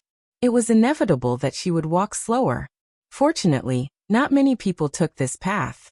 Basically, they all went to the closer Wanqing prefecture. Xuanhe prefecture was too far away. The people who chose this path definitely had better conditions. Most of them still had transportation tools from before. Gu Yundong and the others were the only ones who walked over on foot. She had to check later if there were any cars in the spatial storage that they could use. But because of this, when she heard footsteps running over from behind, Gu Yundong's first instinct was to tense up and cautiously hide behind a nearby slope with Madame Yang. Just as they hid themselves, Master Qian, Fu Ming, and the others arrived. 1, 2, 3, 4, 5. Under the moonlight, 5 figures swayed, and they all seemed to be men. Gu Yundong instantly held his breath. The next moment he heard one of the men's impatient voices. Didn't you say that there was someone's shadow ahead? Where is it? There's not even a ghost shadow. Master Qian, don't be anxious. I didn't see wrongly just now. They must have heard our footsteps and hid. Think about it. There are only 4 of them and 2 of them are babies still drinking milk. They can't walk fast at all. Qiuyue also said that they just left not long ago. They must be nearby. We can find them if we look. You'd better find your nephews and nieces. Otherwise, I'll use your daughter instead. Don't worry, Master Qian. I promise they won't be able to escape. At first, Gu Yundong only thought that Fu Ming's voice was familiar and could not remember it. When she heard the word Qiuyue, she instantly remembered. Wasn't this her uncle-in-law's voice? As expected, this couple was not good people. Previously, they did not succeed in finding trouble, but now they brought helpers. This Master Qian, Gu Yundong had also about him during the day, as when she was asking about Gu Dajiang's whereabouts, she was also collecting all kinds of information in the vicinity. She knew that there was a person called Master Qian at the city gate who could exchange food for beautiful children, both boys and girls. As long as someone caught his eye, he could even think of a way to bring others into the city. This Master Qian was quite famous and ruthless. It was said that a child once wanted to escape and was tortured to death in front of everyone. If anyone disobeyed, he would whip them until they knelt down and begged for mercy. He was not only torturing the human body, but also destroying the mental dignity. Gu Qiuyue and Fu Ming were going to sell them to such a person? Gu Yundong's face was ashen. This couple was indeed a match made in heaven. No wonder they liked each other. Since that was the case, they could not blame her. Gu Yundong lowered her voice and said to Madame Yang and Gu Yunshu, who had already woken up, "Be good and hide here. No matter what happens, you're not allowed to come out or make a sound." Madame Yang and Gu Yunshu had already developed the habit of being obedient along the way. When they heard this, they immediately nodded. On the other side, Master Qian also waved at his subordinates. "Go and look around."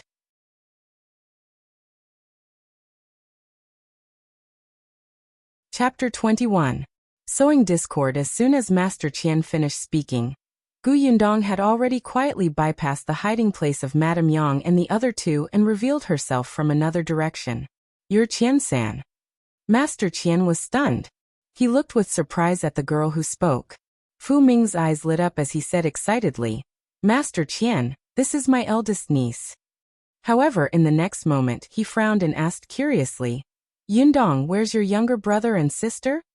"Uncle-in-law, don't interrupt. Let me confirm his identity first." As she spoke, Gu Yundong looked at Master Qian. "Are you Qian-san?" Fu Ming was confused. "Confirm? What identity?" Qian-san did not quite understand what she meant. "So what if I am?" "That's good." Gu Yundong nodded and ran to Fu Ming's side. She pulled him back 2 steps. "Uncle, your mission is completed. Stay away so that you won't be hurt." These words were simply baffling. Fu Ming was completely dumbfounded. "No, Yundong, what are you talking about? Why are you pulling me?" "All right, uncle, don't worry. I won't snatch your credit. You lured Qian-san and the others here. You've contributed the most and will receive the most food. I know what to do. Step back first. Otherwise, what if the swords hurt you?" "Lured." These words immediately made Qian-san cautious. He suddenly looked up at Fu Ming and realized that Fu Ming was actually 2 meters away from him. "Fu Ming, what do you mean? What do you mean by luring us here?" Gu Yundong took another big step back and looked arrogant and unafraid of death. She laughed at Qian-san. "You don't know, do you? Qian-san, you've been tricked. Haha. You killed Uncle Wang's daughter. He came to take revenge on you. He brought people to ambush here. As long as my uncle lures you here, he will give us a bag of food and promise to help us enter the city." Qian-san's expression changed drastically. Although he did not know who the Uncle Wang she was talking about was, he had killed many people. "Fu Ming, you're courting death." He did not have time to judge if Gu Yundong was telling the truth. He immediately waved at his 3 subordinates. "Capture them." Gu Yundong turned around and ran. As she ran, she shouted at a dark corner, "Uncle Wang, hurry up and do it." When she shouted, Qian-san and the others subconsciously stopped in their tracks and turned to look for the so-called Uncle Wang. The corners of Gu Yundong's mouth curled up slightly. She took this opportunity to turn around abruptly. The crossbow bolt hidden in her sleeve shot out with a whoosh and hit Qian-san's forehead. "Ha!" Qian-san made a sound and fell straight back. Fu Ming screamed and looked at Master Qian, who was lying on the ground with his eyes wide open in shock. He did not even dare to breathe. The others were also stunned. In the next moment, another crossbow bolt shot over, but this time, it missed. However, even so, the other 3 thugs were so frightened that they panicked, especially when they saw their boss die with grievances. They immediately couldn't care less and scrambled away. Fu Ming also shouted and ran. He was no longer in the mood to catch Gu Yundong. Gu Yundong pursed her lips. Seeing that their footsteps had disappeared, she picked up the crossbow on the ground. The position was not good, and the crossbow bolt could only hit the ground to deter them. She did not need to care about Fu Ming's family. If Qian-san died, his 3 subordinates would not let them off. Gu Yundong sneered and began to plunder Qian-san's belongings. This person did not bring anything with him. She only found a money bag from him. There were 20 taels of silver inside. Very well, the money was hers now. Gu Yundong put it away in satisfaction. When she got up again, she heard a commotion at the city gate. As expected, they started fighting.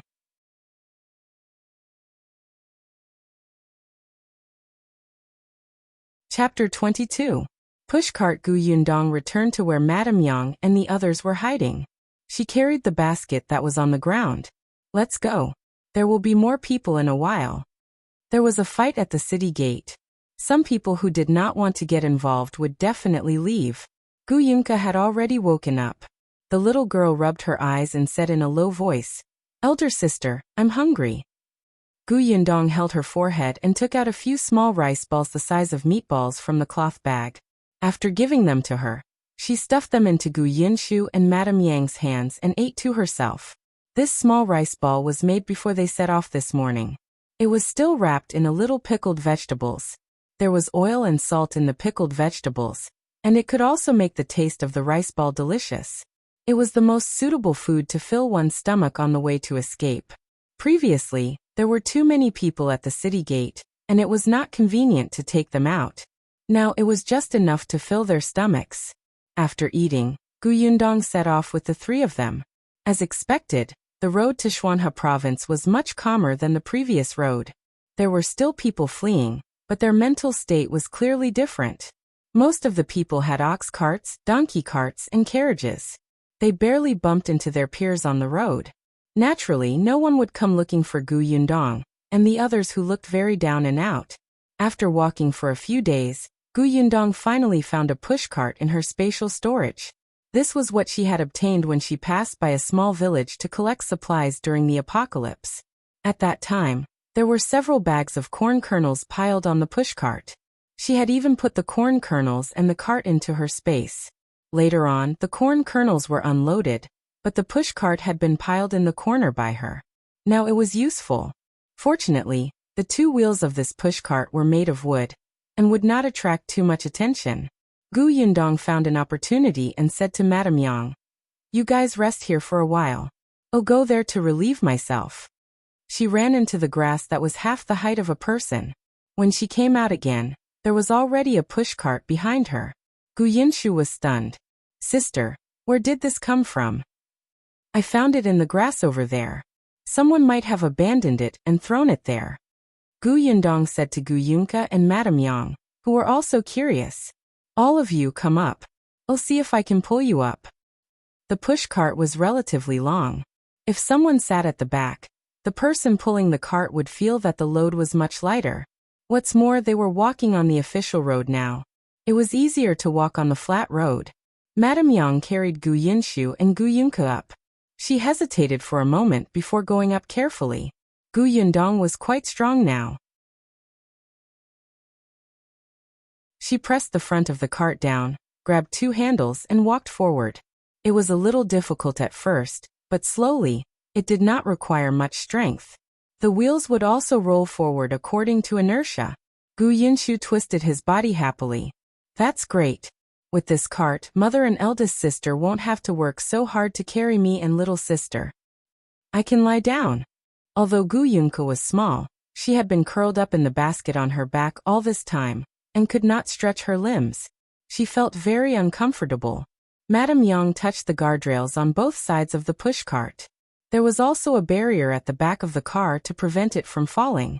Gu Yundong turned to look at the three of them, and the corners of her mouth subconsciously curled up. With the pushcart, their speed was indeed much faster. Gu Yundong and Madame Yang would switch shifts. After Gu Yundong kept watch at night, she could also sleep in the cart during the day the next day, saving a lot of time. Hence, when they arrived at the city gate of Shuanhe province, it was less than a month later. This was greatly beyond Gu Yundong's expectations.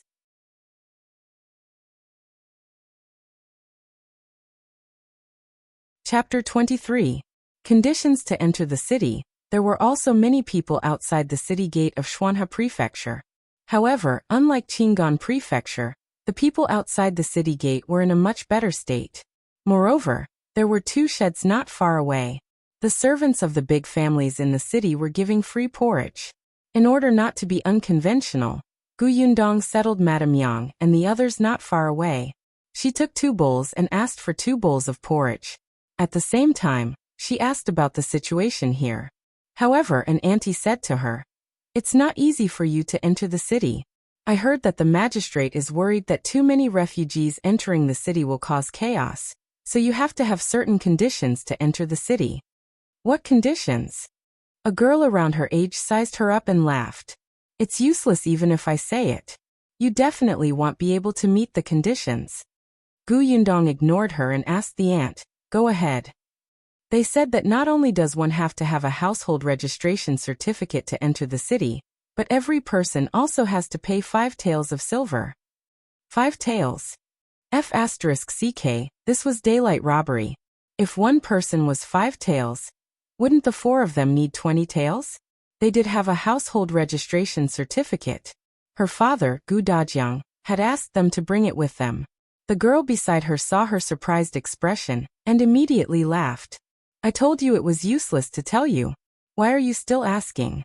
From the looks of it, you're not even as good as me. It's already good enough if you have 5 copper coins on you. You should obediently find a place outside and wait for a kind person to give you some food. What's the point? Gu Yundong suddenly turned his head to look at her. What's wrong with you? No one is paying attention to you, but you're still trying to make your presence known. Do I know you? Are we very close? You. Gu Yundong turned around and left. That girl was furious. Why are you so arrogant? Just you wait. If you can't enter the city, you'll still have to spend the night here. Gu Yundong had already walked to Madame Yang and the other 2. She handed over the porridge in her hand. Drink this first. We'll enter the city later. The 4 of them obediently finished 2 bowls of porridge. The porridge dispensers had already packed up and entered the city. After the city gate quietened down a little, she got up and pulled the pushcart to bring the 3 of them to the city gate. There were many soldiers guarding the city gate. They were afraid that something would go wrong. These people all had murderous expressions, and the swords in their hands were cold. Gu Yundong had been observing just now and realized that the young soldier on the left had a very good attitude. When the families who were giving porridge entered the city, he even reached out to help them. She walked up to him and handed over the household registration certificate in her hand. The commotion on her side quickly attracted the other refugees who were still at the city gate, especially the girl who had been mocking her and looking at her. Seeing this, she sneered. The soldier also looked at Gu Yundong in surprise. He sized up her clothes and expression, then looked at her household registration certificate. Then he said, Do you know the rules for entering the city? 5 taels per person, right? The soldier nodded. There are 4 of you, so it's a total of 20 taels. I have it. Gu Yundong wanted to thank Qian-san. He kindly gave her 20 taels of silver. Coupled with the 5 taels of silver she had plundered previously, she should be able to last for a few days after entering the city, and wait for her to find a way to earn money. Seeing Gu Yundong take out 20 taels of silver, the soldier looked at her in surprise. The girl behind looked even more incredulous. Wasn't she poor? Why did she have so much money?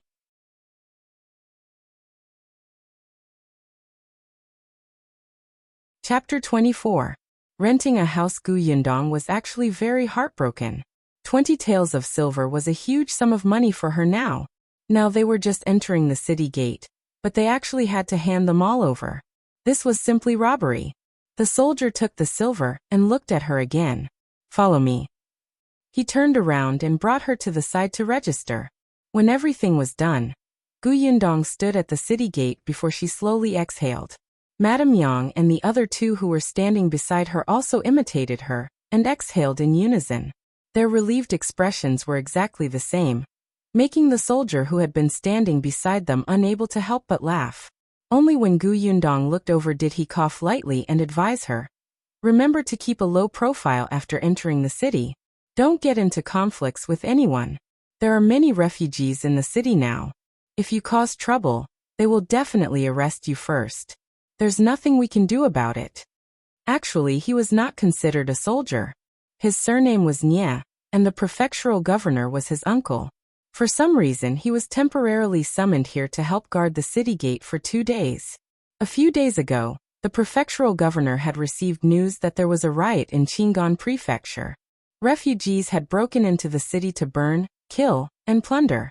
They had killed 2 officials, and the city asked for reinforcements. Commander Zhao personally led the troops to Qingan Prefecture City to quell the chaos.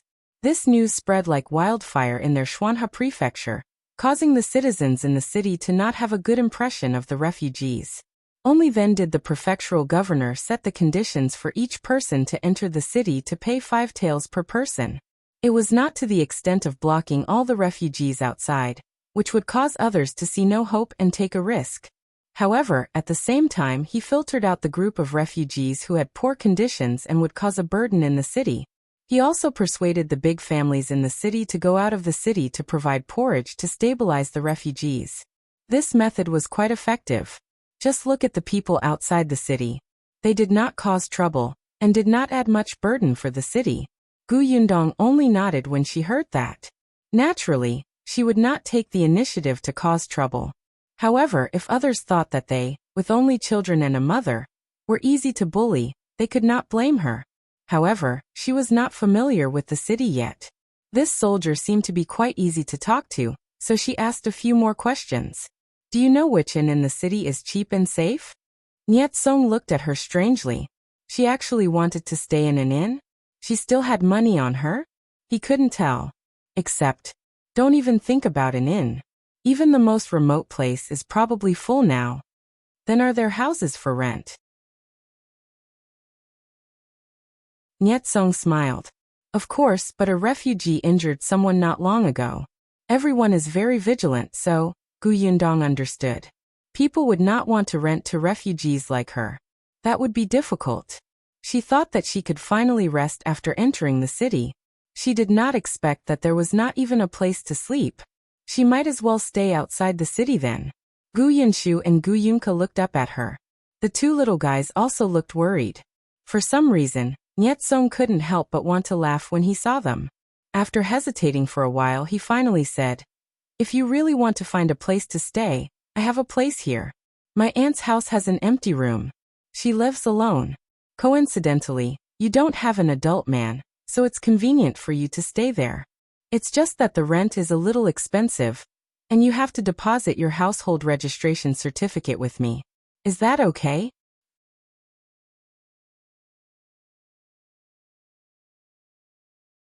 Chapter 25. 3 taels a month. Gu Yundong's eyes lit up. Sure, why not? Moreover, they were young and weak. It was actually very difficult to choose a place to stay. It was not safe for a family that was too complicated. Especially if the landlord had an adult man at home. She had to worry that Madame Yang would be taken advantage of. How much is the rent? 3 taels a month. Hiss, Gu Yundong gasped. 1 room. 3 taels a month? The people in this city were all robbers, right? Niet Song also knew that the rent was a little expensive. Under normal circumstances, it would only be about 1 tael. Still, wasn't this an extraordinary period? There's nothing I can do about it. Actually, if it weren't for the fact that you guys don't have any adult men, I wouldn't have pulled this string for you. I have to think for my aunt's sake. I can't let her be in danger, right? The rent is a little expensive, but the location is not bad. It's also close to my house, so it's convenient to go out. Niet Song said. Besides, you can rest assured. If you accept, I can bring you to the government office to sign this lease. I won't cheat you. Gu Yundong did not suspect that Niet Song would cheat her. The details indicated his character. Niet Song looked young, but his actions were very well-mannered. It was obvious that he had learned the rules properly since he was young. Moreover, he was wearing soldier's clothes outside, but his shoes were different from ordinary soldier's shoes. His family did not lack money, especially when she was registering just now. She vaguely heard the registration officer call him young Master Nya. So, let's go to the government office to sign the lease. In fact, ordinary rentals did not need to go to the government office. It was not like they were transferring the ownership. This was obviously Niet Song's suggestion to reassure her. Alright, wait a moment. I'll give some instructions and I'll be right there. After Niet Song handed over his shift, he led Gu Yundong's family of 4 towards the government office. On the way, he learned about Gu Yundong's background. He learned that her father had gone missing and that she was chased out by her grandfather, grandmother, uncle, and aunt. He learned that she only had a little money on her, and that she had helped others on the way to escape. A kind-hearted person had given the money to her, and he sympathized with her for a moment. Gu Yundong also secretly found out Niet Song's background and felt much more at ease. She felt that it was necessary to befriend such a person. He would definitely be useful in the future. She couldn't spend 3 taels of silver for nothing. They walked to the entrance of the government office. Niet Song asked Gu Yundong to place the pushcart outside. Yes, Gu Yundong had dragged a pushcart all the way here. This pushcart was not cheap here. Fortunately, there was a special place outside the government office to park it, and no one dared to steal it. Only then did Gu Yundong carry Gu Yunka. Madame Yang carried Gu Yunshu and followed Niet Song in. The lease was quickly written and stamped. Niet Song let her out again to take them to his aunt's house. He had been busy with everything along the way. No matter how well-mannered he was, he could not have done all this just for her.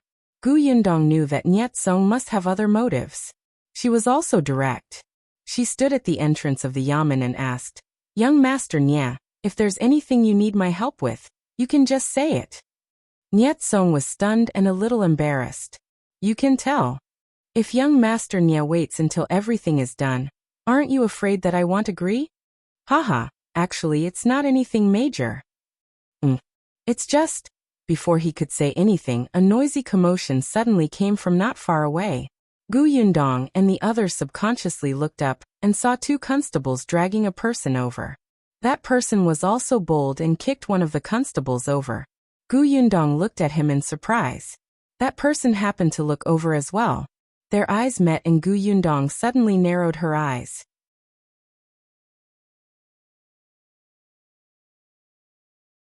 Chapter 26. Young man, this person gave her a sense of déjà vu. Gu Yundong frowned slightly and immediately reacted. Yes, this person was very much like herself in the apocalypse. She did not care about anything. Her eyes were indifferent, as if there was no one or thing in the world that could move her heart. She felt like she was living day by day. However, that was because the apocalypse she lived in left her with no hope. What about the man in front of her? Before she could think too much, the constable who had been kicked down had already gotten up. With a whoosh, he pulled out the sword at his waist and was about to slash at that person. The sword seemed icy cold. The little girl in Gu Yundong's arms quickly hugged her neck and buried her head in Gu Yundong's arms. Seeing this, Niet Song thought that she was afraid and immediately stopped the constable. "Stop!" The constable barely stopped in time and turned around. When he saw that it was him, he hurriedly went forward and smiled obsequiously. "Young Master Nya, it's you. What are you doing? Why are you fighting and killing at the entrance of the government office? How unseemly is that?" The constable immediately explained indignantly. "Sigh, young Master Nya. It's not that I want to attack him. It's just that this person has committed a heinous crime and still resisted arrest. Look, he actually dared to kick me just now." "What did he do?" "Someone came to report that this person is the leader of the refugees in Qingan Prefecture. We brought him back for interrogation." Niet Song was stunned. There was a riot in Qingan Prefecture, and Commander Zhao had led his troops to support the suppression. It was said that the leader who had broken into the local government office and killed the prefectural governor had not been caught. It was very likely that he had fled to the nearby prefecture city. Recently, their Xuanhe prefecture had also been heavily guarded. They patrolled day and night, afraid that this person would cause trouble here. However, according to his understanding, the leader was a middle-aged man in his 30s or 40s, and the person in front of him looked to be a youth who was not even 20 years old. As expected, the young man denied it expressionlessly. "I'm not him." The constable chuckled. "You're not him? Look at the portrait on this warrant. This is you." He held a piece of paper with a portrait of a person on it. He stretched it out and almost hit the young man's face.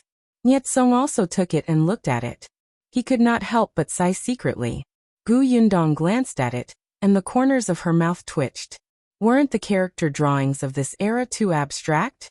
It would be strange if they could catch the criminal with such an arrest warrant. However, even if this person was that realistic, he was still miles away from the young man in front of him. These two constables were obviously lying through their teeth and making things difficult for the youth. Gu Yundong knew that many constables nowadays relied on extortion to survive, but it was also very chilling to be so blatant about it. Niet Song frowned as well.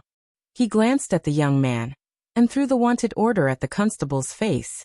"How is it similar? Hurry up and let him go. If we arrest people randomly like you, won't we let the real murderer off?" The constable was a little unhappy. "But we received a report. Do you believe anyone who comes to report the case? I think the person who should be arrested the most is the person who reported the case. He even dares to lie through his teeth with a wanted order. It's a waste of time to come to the government office to report a case like this. He's simply detestable. Hurry up and let him go. Niet Song's identity obviously made the two constables very afraid. After the two of them looked at each other, they finally untied the young man unwillingly. Go, hurry and get out of here. The young man pursed his lips, glanced at Niet Song, and turned to leave. From the beginning to the end he did not say much. In the end he did not even say thanks.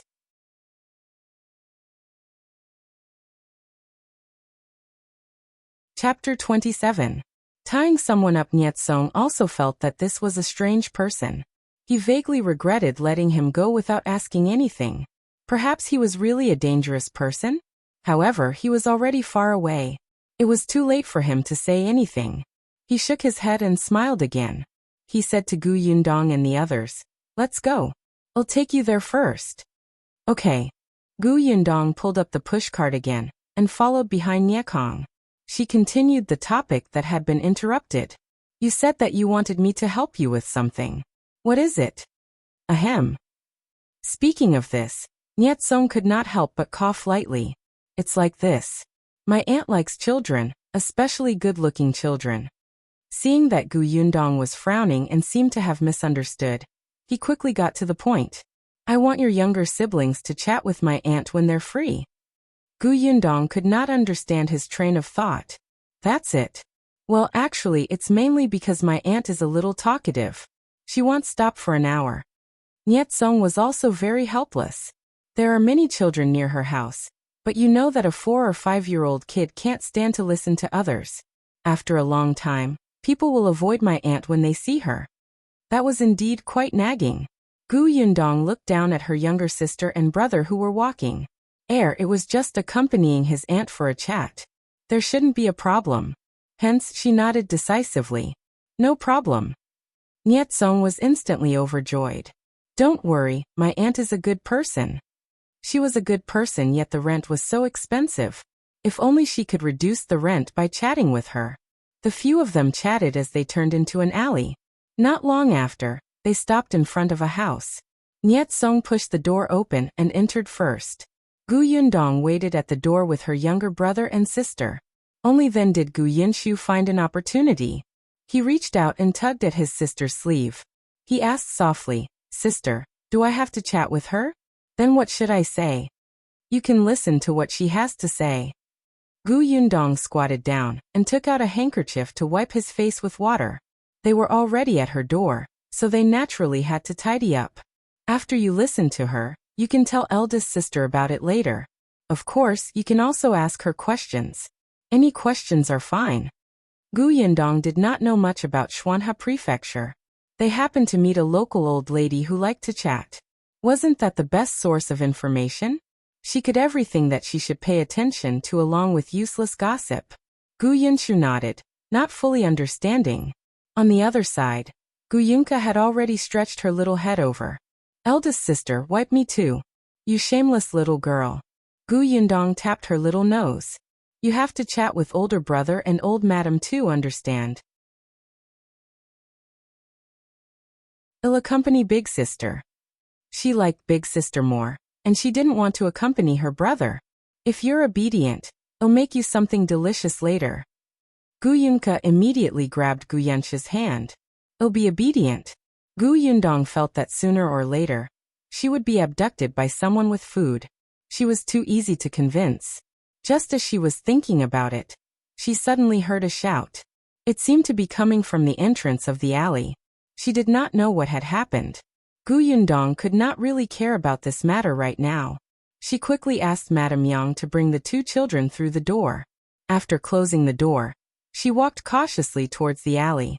There was a big tree at the entrance of the alley.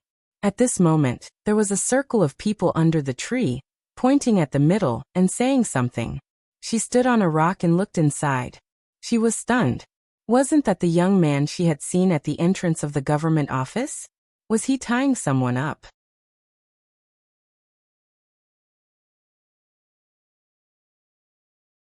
Chapter 28. Fancy operations. The young man held a rope in his hand and grabbed a middle-aged man who was cursing with his other hand. He was tying the rope around the latter's waist. The middle-aged man struggled a few times, but could not break free. He cursed in a really unsightly manner. You little B****starred mongrel. You have a mother but no mother raised you. Hurry up and let go, or I'll break your legs.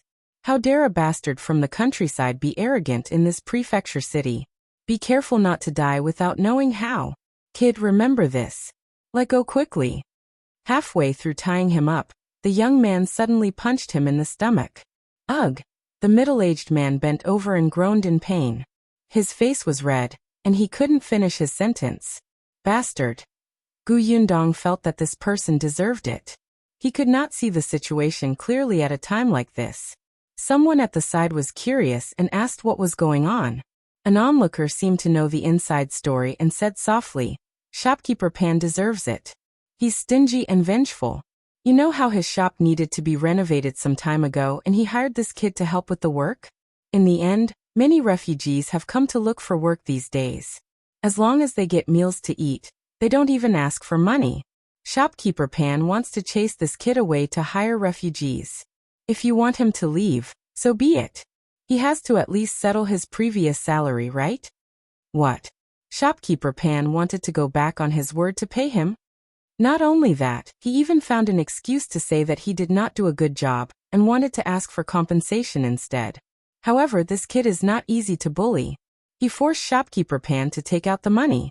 However, before he left, Shopkeeper Pan went to the government office to report a case. He said that this kid was the leader of the riot in Qingan Prefecture previously, and got someone to arrest him. Ah, this is too immoral. The onlookers shook their heads in surprise.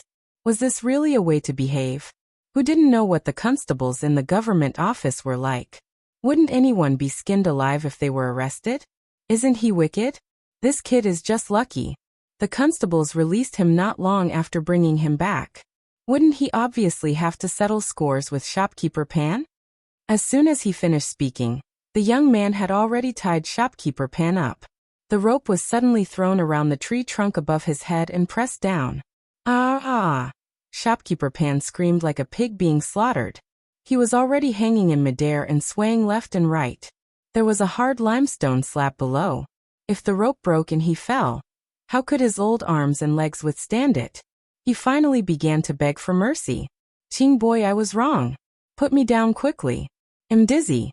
If you want money, I'll give it to you. How about 10 copper coins? I'll give it to you if you put me down." Puffed. Someone laughed and looked at Shopkeeper Pan gloatingly. How generous. 10 copper coins. You sent him to the government office. Shopkeeper Pan's face was ashen, but he could not see who was speaking from his position. The young man ignored him. He watched as Shopkeeper Pan was hung 2 meters high before stopping. Then he wrapped the rope around the tree trunk twice and tied it tightly before finally clapping his hands, as if he admired his masterpiece. The onlookers pointed at him even more. It was probably because Shopkeeper Pan was not popular usually, but no one went forward to help put him down, nor did anyone plead for leniency. Shopkeeper Pan felt that he had lost all his face today. Wait and see. If he didn't break the youth's legs when he came down, his surname wouldn't be Pan. However, he soon realized that he did not have such an opportunity.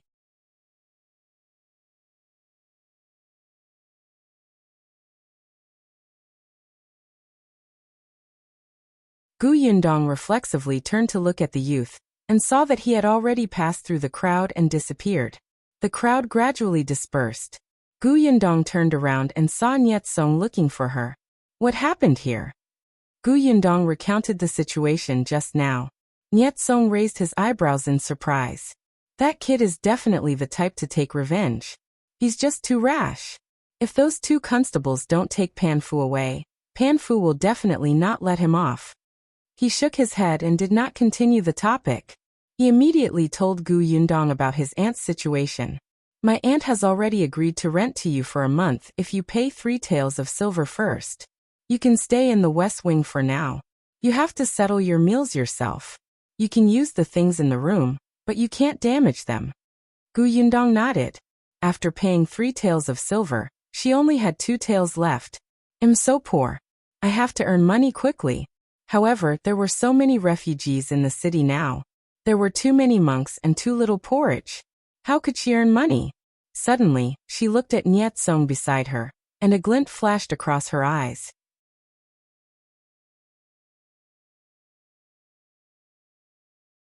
Chapter 30.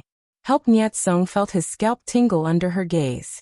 He felt like he was being targeted. Sure enough, Gu Yundong stood still and asked him, "Are you very eager to catch the criminal who led the rebellion in Qinghai Prefecture?" "Of course." Niet Song nodded affirmatively. At this point, his expression could not help but become a little serious.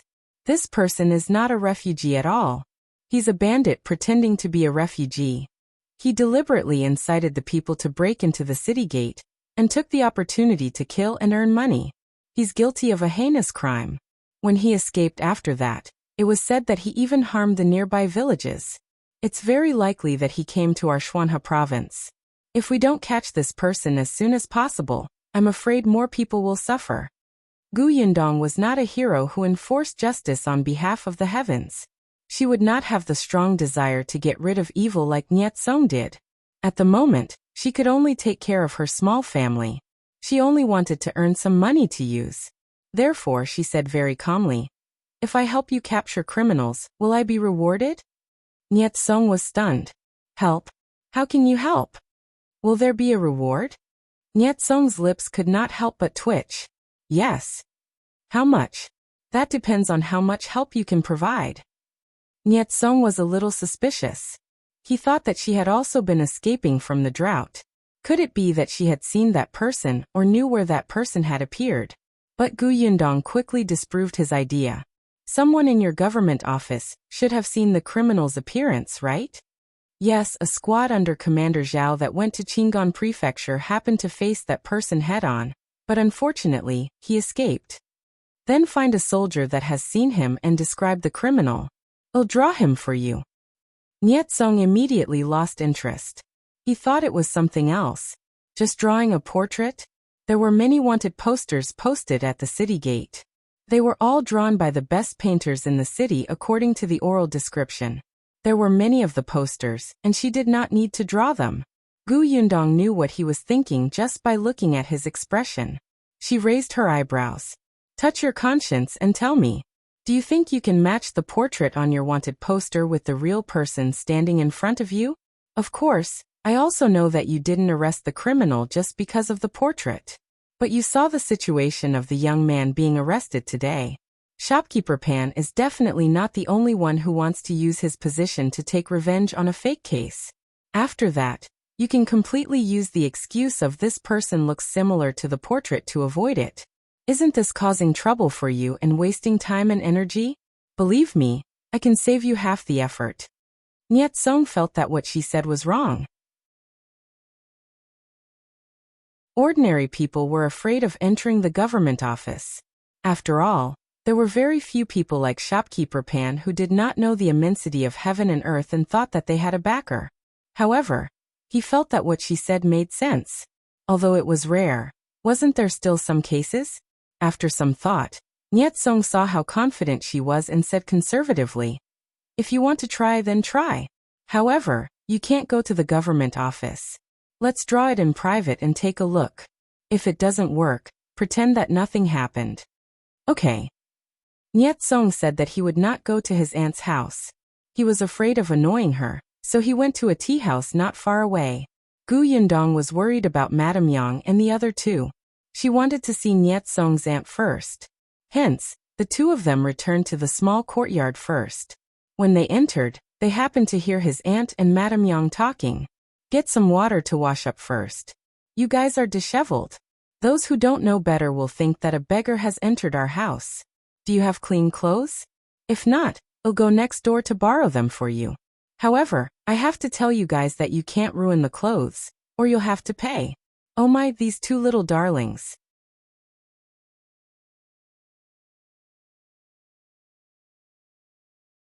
Chapter 31. What does he look like? Gu Yundong began to believe Niet Song's words. This aunt was indeed quite talkative. Niet Song's aunt's surname was Ku. Her husband was a childhood sweetheart who grew up with her. Unfortunately, he passed away from illness less than a year after they got married. Aunt Ko had no children and did not marry anyone else. She just guarded their old house and lived her own life. Perhaps it was because there were too few people around her, so she especially liked to talk to children. Others suggested that she adopt a child, but she did not agree. She said that she felt free living alone. The house in front of them was not big. Aunt Ko lived in one room herself, so the west wing was given to them for the time being. The central room in the middle was quite big, and there was a kitchen next to the west wing. The outhouse was at the back of the storeroom, and there was a small well in the courtyard. It was quite convenient. At this moment, Auntie Ko pointed at the well and instructed Madame Yang. Get water yourself. Be careful. Don't fill my courtyard with water. The kitchen is over there, and the bucket is inside. What are you waiting for? Hurry up and go. Madame Yang couldn't help but hold the two children's hands and take a step back. She didn't know Auntie Ko and only felt that the other party spoke very quickly. It was difficult for her to even understand, so how could she move? Just as she was at a loss as to whether to run away, she saw Gu Yundong enter. Madame Yang hurriedly ran behind her and pointed at Auntie Ko. Dong dong, she talks a lot. Gu Yundong squeezed her hand comfortingly and said in a low voice, Mother, she's Aunt Ko. Well, stay at her house for the time being. She won't hurt us. Get water first and wipe Ashu and Kiki's bodies. After washing them, we can sleep on a soft bed. We don't have to travel anymore. We don't have to travel anymore. Madame Yang couldn't help but be happy. Gu Yundong nodded at her and watched as Madame Yang excitedly ran to fetch water. Then she walked to Aunt Ko, who had been sizing her up. Aunt Ko, my name is Gu Yundong. This is 3 taels of silver. I might have to trouble you for the next period of time. My mother's situation is special. If you talk to her too much at once, she will panic. Please don't mind. Aunt Ko was a little surprised. From her words and actions, she did not have the timidity of a country girl at all. She seemed to have seen the world. She took the silver and nodded slightly. You look like a reasonable person. Not bad. As long as your mother can work and take good care of you, and I don't have to do anything, that will be fine. What about you? Niet Song was a little anxious and could not help but interrupt her. Aunt, I still have something that I need Miss Gus help with. Please take care of her family first. I'll buy you a hibiscus cake later. Rascal, hurry up and leave. He must have been annoyed with her for talking too much. Niet Song smiled. Seeing that Gu Yundong had finished talking to Gu Yunshu, he quickly brought her away. He first brought Gu Yundong to the tea house. Gu Yundong was still wearing the clothes she had worn on the escape route. Her face was also dirty. Without him, the tea house would not let her in. After asking her to wait in the private room, Niet Song went to the government office and called over a soldier who had seen the bandits. When he returned, he also brought a whole set of brush, ink, paper and inkstone. Gu Yundong only took the paper and asked the waiter from the tea house for a charcoal pen. Niet Song did not understand and tried his best to ask tactfully, Are you not used to using a brush? How could he forget that a country girl had definitely never studied? Gu Yundong could not help but roll her eyes. All right, tell me what the bandit looks like first. Tell me about his eyes, nose, mouth, and face. Try to be as detailed as possible.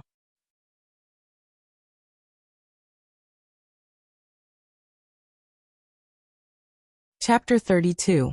Gu Yundong's ability. On the way here, the soldier had already heard Niet Song tell him what had happened, but he did not expect the person who was going to draw the picture to be a disheveled teenaged girl who looked like a refugee. Just her? She knew how to draw portraits, and she thought that she was better than the painters in Shuanha province? Are you kidding me? If Niet Song wasn't here, he would have turned around and left already. Gu Yundong saw that he was sullen and did not speak. She knew that he did not trust her. She tapped the table slightly and asked with a smile, Could it be that you don't remember what the criminal looked like? Who said I don't remember? The soldier immediately retorted. Then, his eyes were filled with hatred. That bandit killed my good brother who fought alongside me. I can dream of him every night. I know how many moles there are on his face. Then tell me. The soldier choked. Niet Song, who was beside him, bumped his arm again. Only then did he clench his fists and say, His face is a little round, and he looks like an honest person. His eyebrows are rather thick, and they're very black and long. His eyes are not big, and they're long and narrow. His nose is more chubby, and his mouth is a little like mine. Gu Yundong lowered her head, and drew with a charcoal pen according to what he said. As she drew, she would ask him from time to time, "Is that so? Or should it be rounder? Are the bags under his eyes deep? What kind of long and narrow is it? Does he have a lot of fat on his chin?" At first, she only drew a rough outline.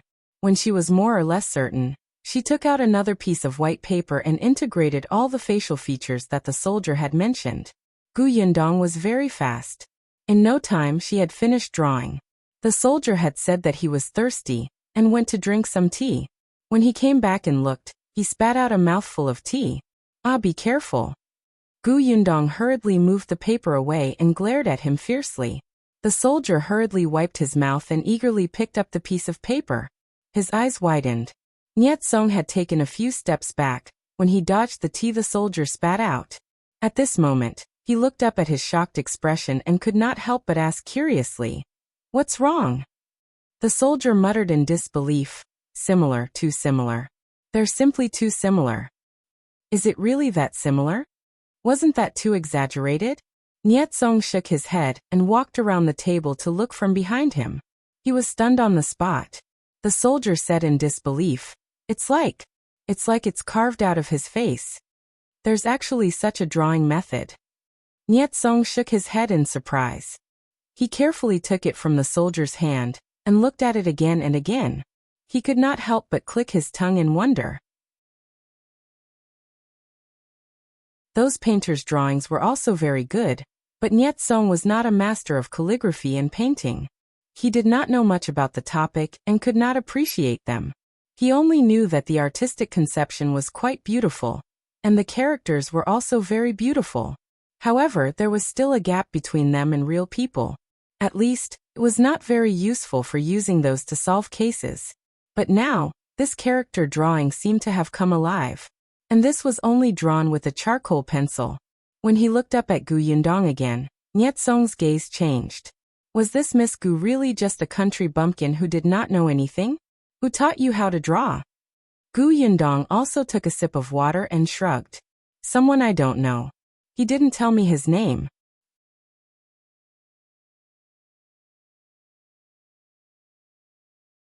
Chapter 33. Gu Yundong's past. Niet Song was a little disappointed, but then he felt that it was normal. There were many strange people in this world, especially those with true ability. For example, there was a famous Go player in their prefecture city, who was a very strange person. Gu Yundong did not know that he had already found an excuse for her. She rubbed her sore wrist. She had not drawn for a long time, and was a little rusty. Fortunately, she slowly found the feeling again. Gu Yundong was an orphan in her previous life. She did not have a good life in the orphanage. When she was 5 years old, she had been adopted. However, half a year later, the couple who adopted her met with a car accident and passed away. She was sent back to the orphanage. Someone unknown said that she was a jinx, and that she had jinxed the couple to death. Because of this rumor, she had no friends at the orphanage at all. The director also didn't like her. The orphanage's resources were limited. In order to eat and wear warm clothes, the children in the orphanage actually fought openly and secretly. Gu Yundong was the one who was often bullied, but every time there was any conflict, the director would punish her. Gu Yundong had known since she was 5 years old that she had to support herself, and could not be weak. She didn't have much feelings for the orphanage, but she worked hard and got into university herself. She worked part-time and studied to help herself find a job after graduating from university. At that time, the major she was most interested in was art. However, it took money and time to learn art. However, she lacked both and could only give up. Sometimes, when she couldn't help but feel tempted, she would go to the art academy to freeload some classes. She was very talented in this aspect and learned intermittently, and her drawing was very stunning. Even the teacher could not help but feel that it was a pity about her character drawing talent. He even applied for a scholarship for her to study this, but Gu Yundong rejected this. For people who had no guarantees in the future, hobbies were sometimes very extravagant. However, he did not expect that what he had learned back then would be useful here. She rubbed her wrist for a while and asked Nietsong and Xiaobing, who were still holding the piece of drawing paper and discussing while praising her. So, is this okay? The two of them nodded hurriedly. Yes, yes, of course. It's too good. Nietsong went to get another piece of paper. The smile on his face was much more eager. Let's draw 2 more. Only 2 more. No more than that. She was beginning to miss the copy machine. With the first drawing, the second and third drawings were much faster. Not long after, Nietsong gathered the 3 portraits and was about to leave. Quick, go back to the government office and get someone to arrest him with these. Someone must have seen him before. He was about to leave when Gu Yundong hurriedly grabbed him back. Wait a moment. What is it? You have to help me keep the origin of this drawing a secret. I don't want to be targeted by that vicious bandit. I still have my family to protect. Nietsong paused and his expression turned serious. Don't worry. It's not just you. We also keep the painters who drew the wanted posters a secret. I'll only tell the provincial governor about you. No one else will know. The soldier standing beside him also nodded seriously. Miss, don't worry. To be honest, he still could not see what this girl looked like. She was too disheveled. Only then did Gu Yundong let go. Nietsong quickly rolled up the drawings and left in a hurry with the soldier. As soon as they left, Gu Yundong also prepared to leave. However, as soon as she turned around, her eyes widened and she knocked on the table fiercely. Ack, we hadn't agreed on the amount of silver for my compensation.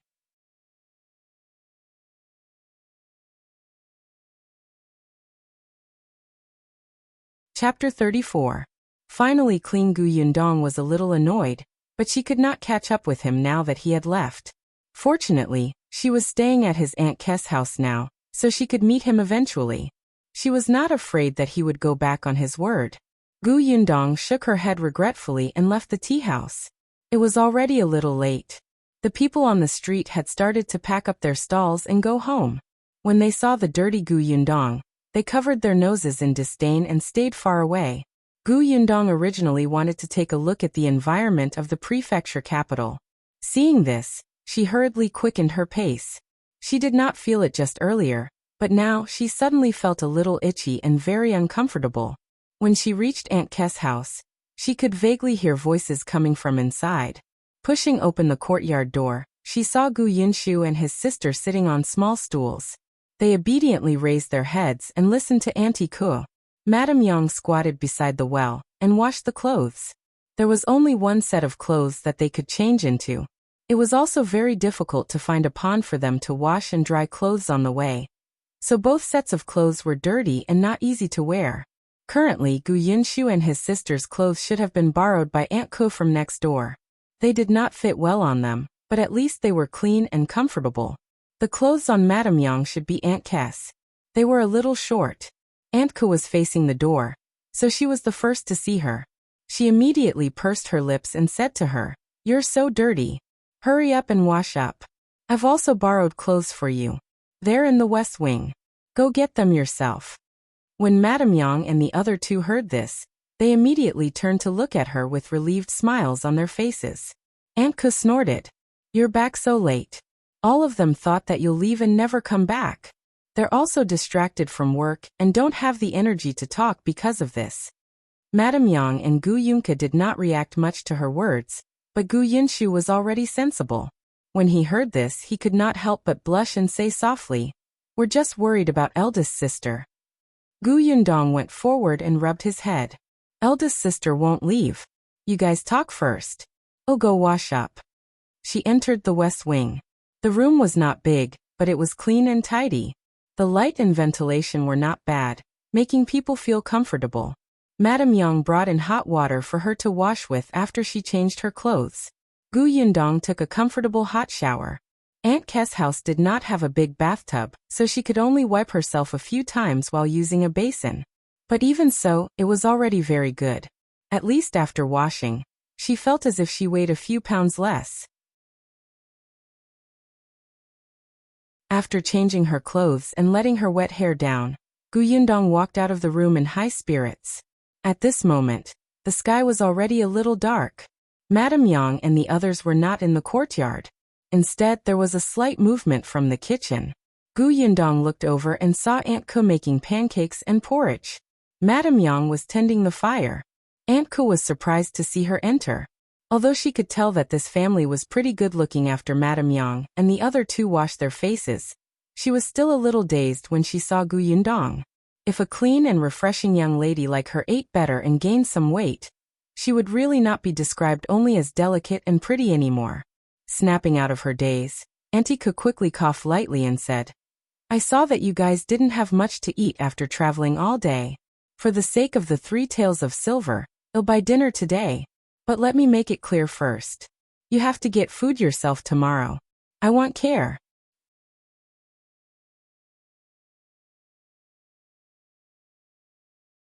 Chapter 35. I'll cook meat for you. Aunt Ke's culinary skills were not bad. Dinner was porridge with pancakes and pickled vegetables. The few of them ate very contentedly. When they returned to their room later, Madame Yang and the other two quickly fell asleep. However, Gu Yundong kept his eyes open and looked at the bed curtains. She was not sleepy at all. She had already developed the habit of keeping watch at night. When she suddenly calmed down, she actually could not fall asleep. With Gu Yunke in her arms, the little girl even snuggled up to her when she was asleep. She looked very dependent. Gu Yundong suddenly felt a warmth in her heart when she saw her purse her lips and move. It was great. They were finally not wandering around homelessly anymore and would not encounter inexplicable danger. They could eat hot food and sleep on a soft bed. They even had family. Gu Yundong gradually relaxed and slowly fell asleep. The next morning, she went out with 2 taels of silver. Aunt Ke had said that she had to cook her own food today. Now that she had settled down, she still had many things to buy. At the very least, she could not use the landlord's food. However, she only had 2 taels of silver, and she had to buy a lot of things. The prices in the prefecture city were not cheap either. It seemed that she had to ask for the debt that was owed her. Gu Yundong went straight to the government office, but the guard at the door said that Nyet Song was not there. He seemed to have gone to arrest someone. Gu Yundong could only go shopping with 2 taels of silver to see if there was anywhere nearby that she could earn money. After walking around, she gave up. There were many refugees in the city. She asked around and found out that these people only needed food and accommodation to work. They did not need to be paid at all. Wasn't this destroying the market? How could work be for free? Gu Yundong sighed heavily and went to the market Aunt Ke had told her about. The market was lively. Gu Yundong bought a few vegetables, onions, ginger, and garlic and went to cut 2 caddies of meat. After walking around, she suddenly realized that there was a stall in the corner selling apples. When the stall owner saw her stop, he immediately greeted her warmly. "Miss, come and take a look at this sand fruit. This is good stuff. It's sour and sweet, and it can quench thirst. The doctor said that it can help with digestion and treatment. I specially brought it over from Yen province. We don't have it here, and it's not expensive. 10 copper coins each.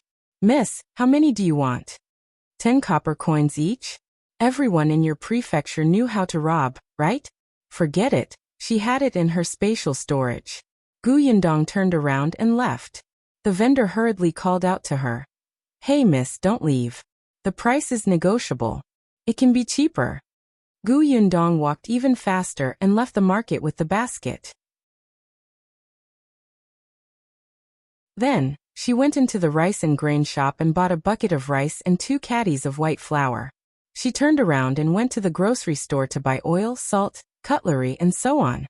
She began to miss modern large supermarkets. Initially, she wanted to go to the cloth shop to get some cloth, but after thinking about it, she decided not to. They could still wear the 2 sets of clothes after washing them. She would buy cloth when she had money. Currently, she was poor. After buying everything, Gu Yundong could no longer carry all the items. She took advantage of the fact that no one was paying attention when she turned into a corner and stuffed a portion into her spatial storage. Then, she held the remaining tael of silver and slowly went home. Money was really something that was used quickly. Aunt Ke was not at home. When Gu Yundong entered the courtyard, Gu Yunke ran over and hugged her thigh. "Eldest sister, what did you buy?" I'll cook braised pork for you later. Gu Yundong lowered the basket for her to take a look. The little girl swallowed her saliva. What's braised pork? Gu Yundong remembered that in the past in the Gu family, their family could barely eat meat, let alone Gu Yunka, who was so young. Moreover, Mrs. Zhao would not cook braised pork for them.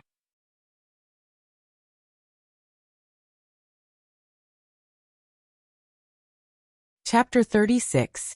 4 dishes and 1 soup. Gu Yundong stroked the little girl's furry and yellow hair and smiled. You'll know when eldest sister does it.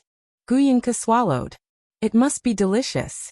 Gu Yundong went to the kitchen. She first took 2 apples, cut them, and placed them on a plate.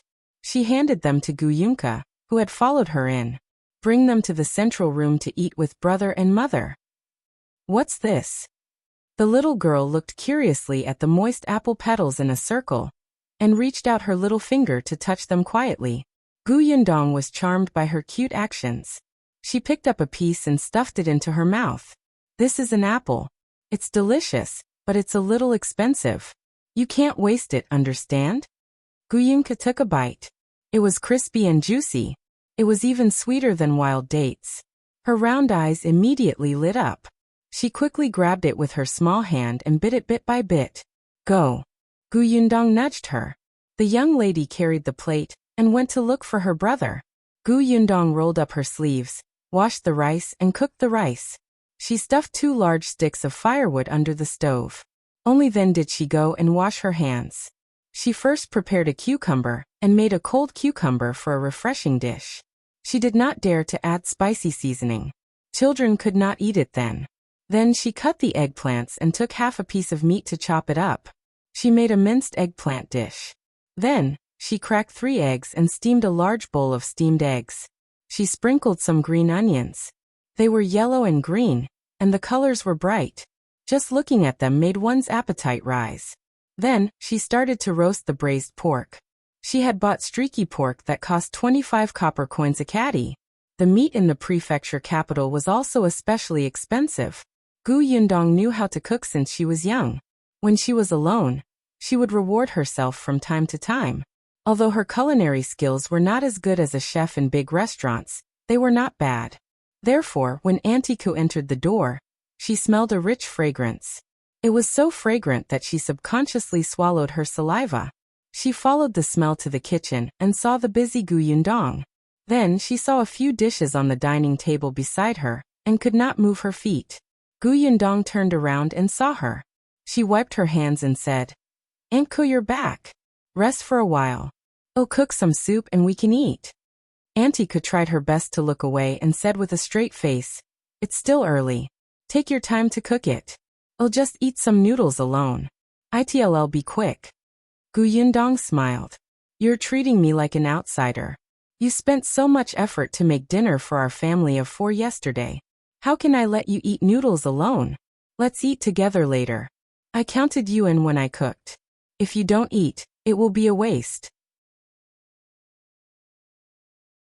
Auntie Ku looked at her twice and walked away with her hands behind her back. As she walked, she muttered, What's there to waste? If we can't finish it for lunch, can't we still eat it tonight? You're a young lady. You don't even know how to speak. She went to her room. Gu Yundong could not react in time. Was this a yes? Or a no? Forget it, she didn't care anymore. She turned around and cooked the last dish, winter melon tofu soup. When the soup was served and placed properly, she saw 3 heads lying at the kitchen door, twitching their noses and sniffing desperately. Gu Yundong suppressed her laughter and asked Gu Yinshu to call Auntie Ku. They could eat now. Gu Yinshu quickly turned around. He had just taken 2 steps when Aunt Ku arrived. She walked up to Gu Yundong and said with a serious expression, Give me your hand. This is for you.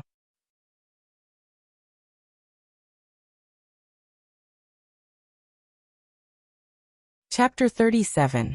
2 pieces of news. Gu Yundong looked up in surprise when she saw the tail of silver. Aunt Ku said unnaturally, I won't eat your food for nothing. Treat the tail of silver as food money. Anyway, you have to cook for a few people. You can also cook mine to save yourself the trouble. 1 tail of silver is enough, right? It's enough. Come with me to buy groceries another day. I know which store's food is cheap and fresh. Gu Yundong put away the silver and immediately nodded. No problem. The one tael of silver that she had spent today was finally back. Her heart did not ache so much anymore. Gu Yundong happily placed the bowls on the table. The two little ones and Madame Yang looked at the dishes on the table impatiently.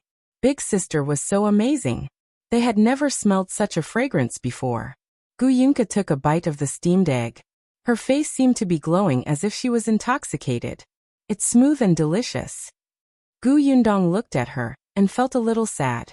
The young lady had never eaten steamed eggs. Madame Zhao was very stingy with their family. If there was good food, it was given to the second and third uncles' families. If they dared to crave it, she would slap them mercilessly. She scooped a big spoonful for Gu Yunka. Eat more if you like it. I'll make it for you often in the future. Eldest sister, you're the best. The little girl raised her head and chuckled. I like this place. There's no grandmother Zhao to scold me, and no second sister to hit me. There's also delicious food. It's even better than in my dreams. The second sister she was talking about was her cousin from second uncle's family.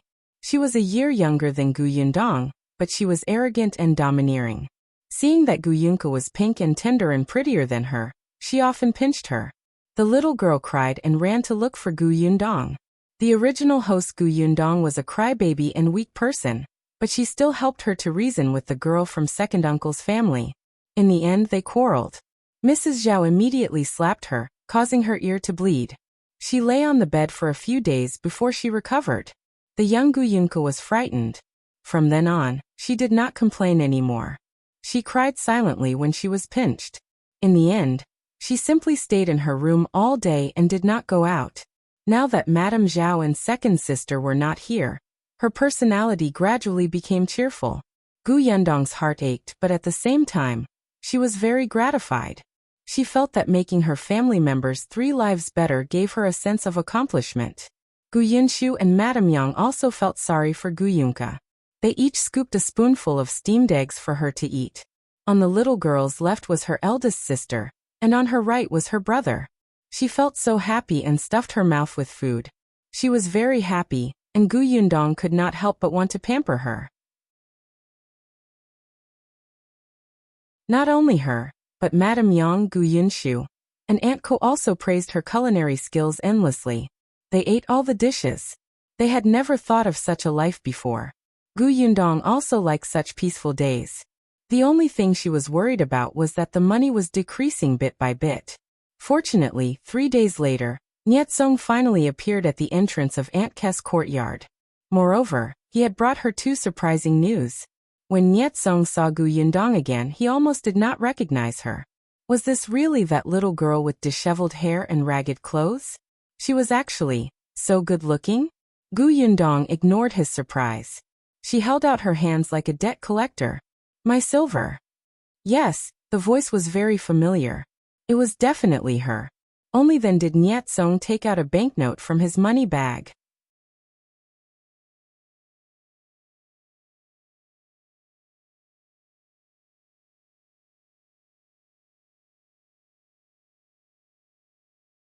Nyetsong reminded her. The notice should be posted soon and spread throughout the city. It might be a little chaotic during this period of time. Try not to go out or walk around. Don't wear red and green, drink or have fun. The emperor has passed away and the new emperor has ascended the throne. He will definitely take action. Just wait for the news. Thank you for the reminder. Gu Yundong knew that he was referring to the drought disaster. The late emperor had not done anything, and it was unknown what type of person the new emperor was. She hoped that he was not someone who treated human lives as grass. After Nyetsong left, there was indeed a notice posted at the city gate that afternoon. When the emperor passed away, the world mourned. The commoners had to mourn for 3 months. During this period, they were not allowed to wear red and green, marry or have fun. 2 days later, another notice was posted at the city gate. The new emperor would ascend to the throne as Emperor Jinwu. The next year, he would change the year's name to the first year of Xingtai. Whether it was the death of the late emperor or the ascension of the new emperor, these were all too far away from Gu Yundong. She did not care too much. Unexpectedly, the new emperor's first action was targeted right at Yongning Prefecture. The imperial court finally sent the imperial envoy to Yongning Prefecture to provide disaster relief.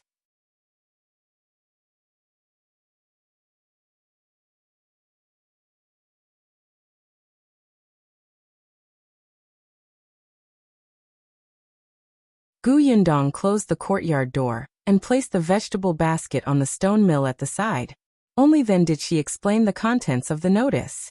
Aunt Kess' hand paused for a moment before she continued sewing as if nothing had happened. Madame Yang and Gu Yunke were still in a daze and could not understand, but Gu Yinshu understood. He immediately hugged her waist happily. "Can we go home? Will we have food to eat at home?" Gu Yundong lowered her head to look at the little guy's sparkling eyes and asked, "Do you want to go back?" Gu Yinshu was stunned. He blinked in confusion. Doesn't eldest sister want to go home? If they didn't go back, where else could they go? This was Auntie Kess' house, not their house.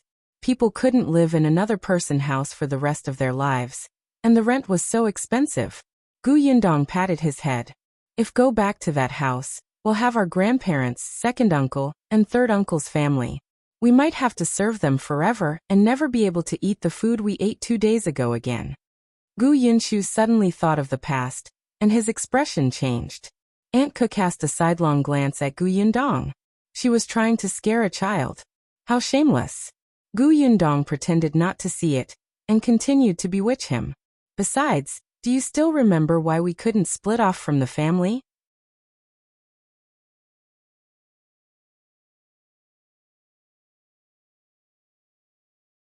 Chapter 40. Father Gu studied before. Why couldn't they split off from the Gu family? Because the family leader refuses. Gu Yinshu lowered his head. When he mentioned the family leader, his eyes were red with hatred. The current patriarch of the Gu family had a personal feud with Father Gu, Gu Dajiang. Therefore, he had to suppress them in everything. When Gu Dajiang was 6 years old, he was chosen by the only old scholar in the village. He said that Gu Dajiang had the talent to study. As long as he was nurtured well, his future would be limitless. Old Gu was a little tempted, but Mrs. Zhao refused. If Gu Dajiang became successful, wouldn't her son be suppressed? In the future, she would have to live according to his wishes. She kept making a fuss, saying that her family was poor and did not have the money to pay tuition and buy pens and paper. Moreover, Gu Dajiang had to help her family work and was not free to study. Old Gu quickly compromised. Later, the old patriarch, who was in his 80s, came forward and reprimanded the two of them. It would bring so much honor to our ancestors to have a promising scholar in the family. Our ancestors are watching from the sky. How can we let a woman ruin that? In the future, when he takes the examination and become an official, he can even bless the descendants of the Gu family. Just think about how glorious the Gu family will be from then on. The old patriarch intervened forcefully, and the family produced the brush, ink, paper, and inkstone. The old scholar also did not want Gu Dajiang's tuition, so he accepted Gu Dajiang as his student, and did his best to tutor him. However, the good times did not last long. Gu Dajiang had been studying for 5 years. Old Xiao had just planned to let him take the student examination when the old patriarch passed away from old age. He had not been in good health either. After 2 months, he caught a cold and died. The current patriarch had obtained his position through underhanded means. Back then, he had also wanted the old scholar to take his son as a student, but his son was not cut out for studying, so the old scholar tactfully rejected him. However, for some reason, this matter was spread like a joke. They even compared his son to Gu Dajiang, and said that he was a fool. Because his son could not stand the mockery, he lost his temper at home and bumped into his wife, who had just gotten pregnant, causing the child in her stomach to be lost. He could not blame his son for this, and he could not find the source of the rumors. He could only push all the blame to Gu Dajiang and the old scholar. After the old patriarch and the old scholar passed away one after another, Gu Dajiang naturally could not continue studying. The current patriarch did not even let him take the entrance examination. He was trapped at home by Mrs. Zhao to work.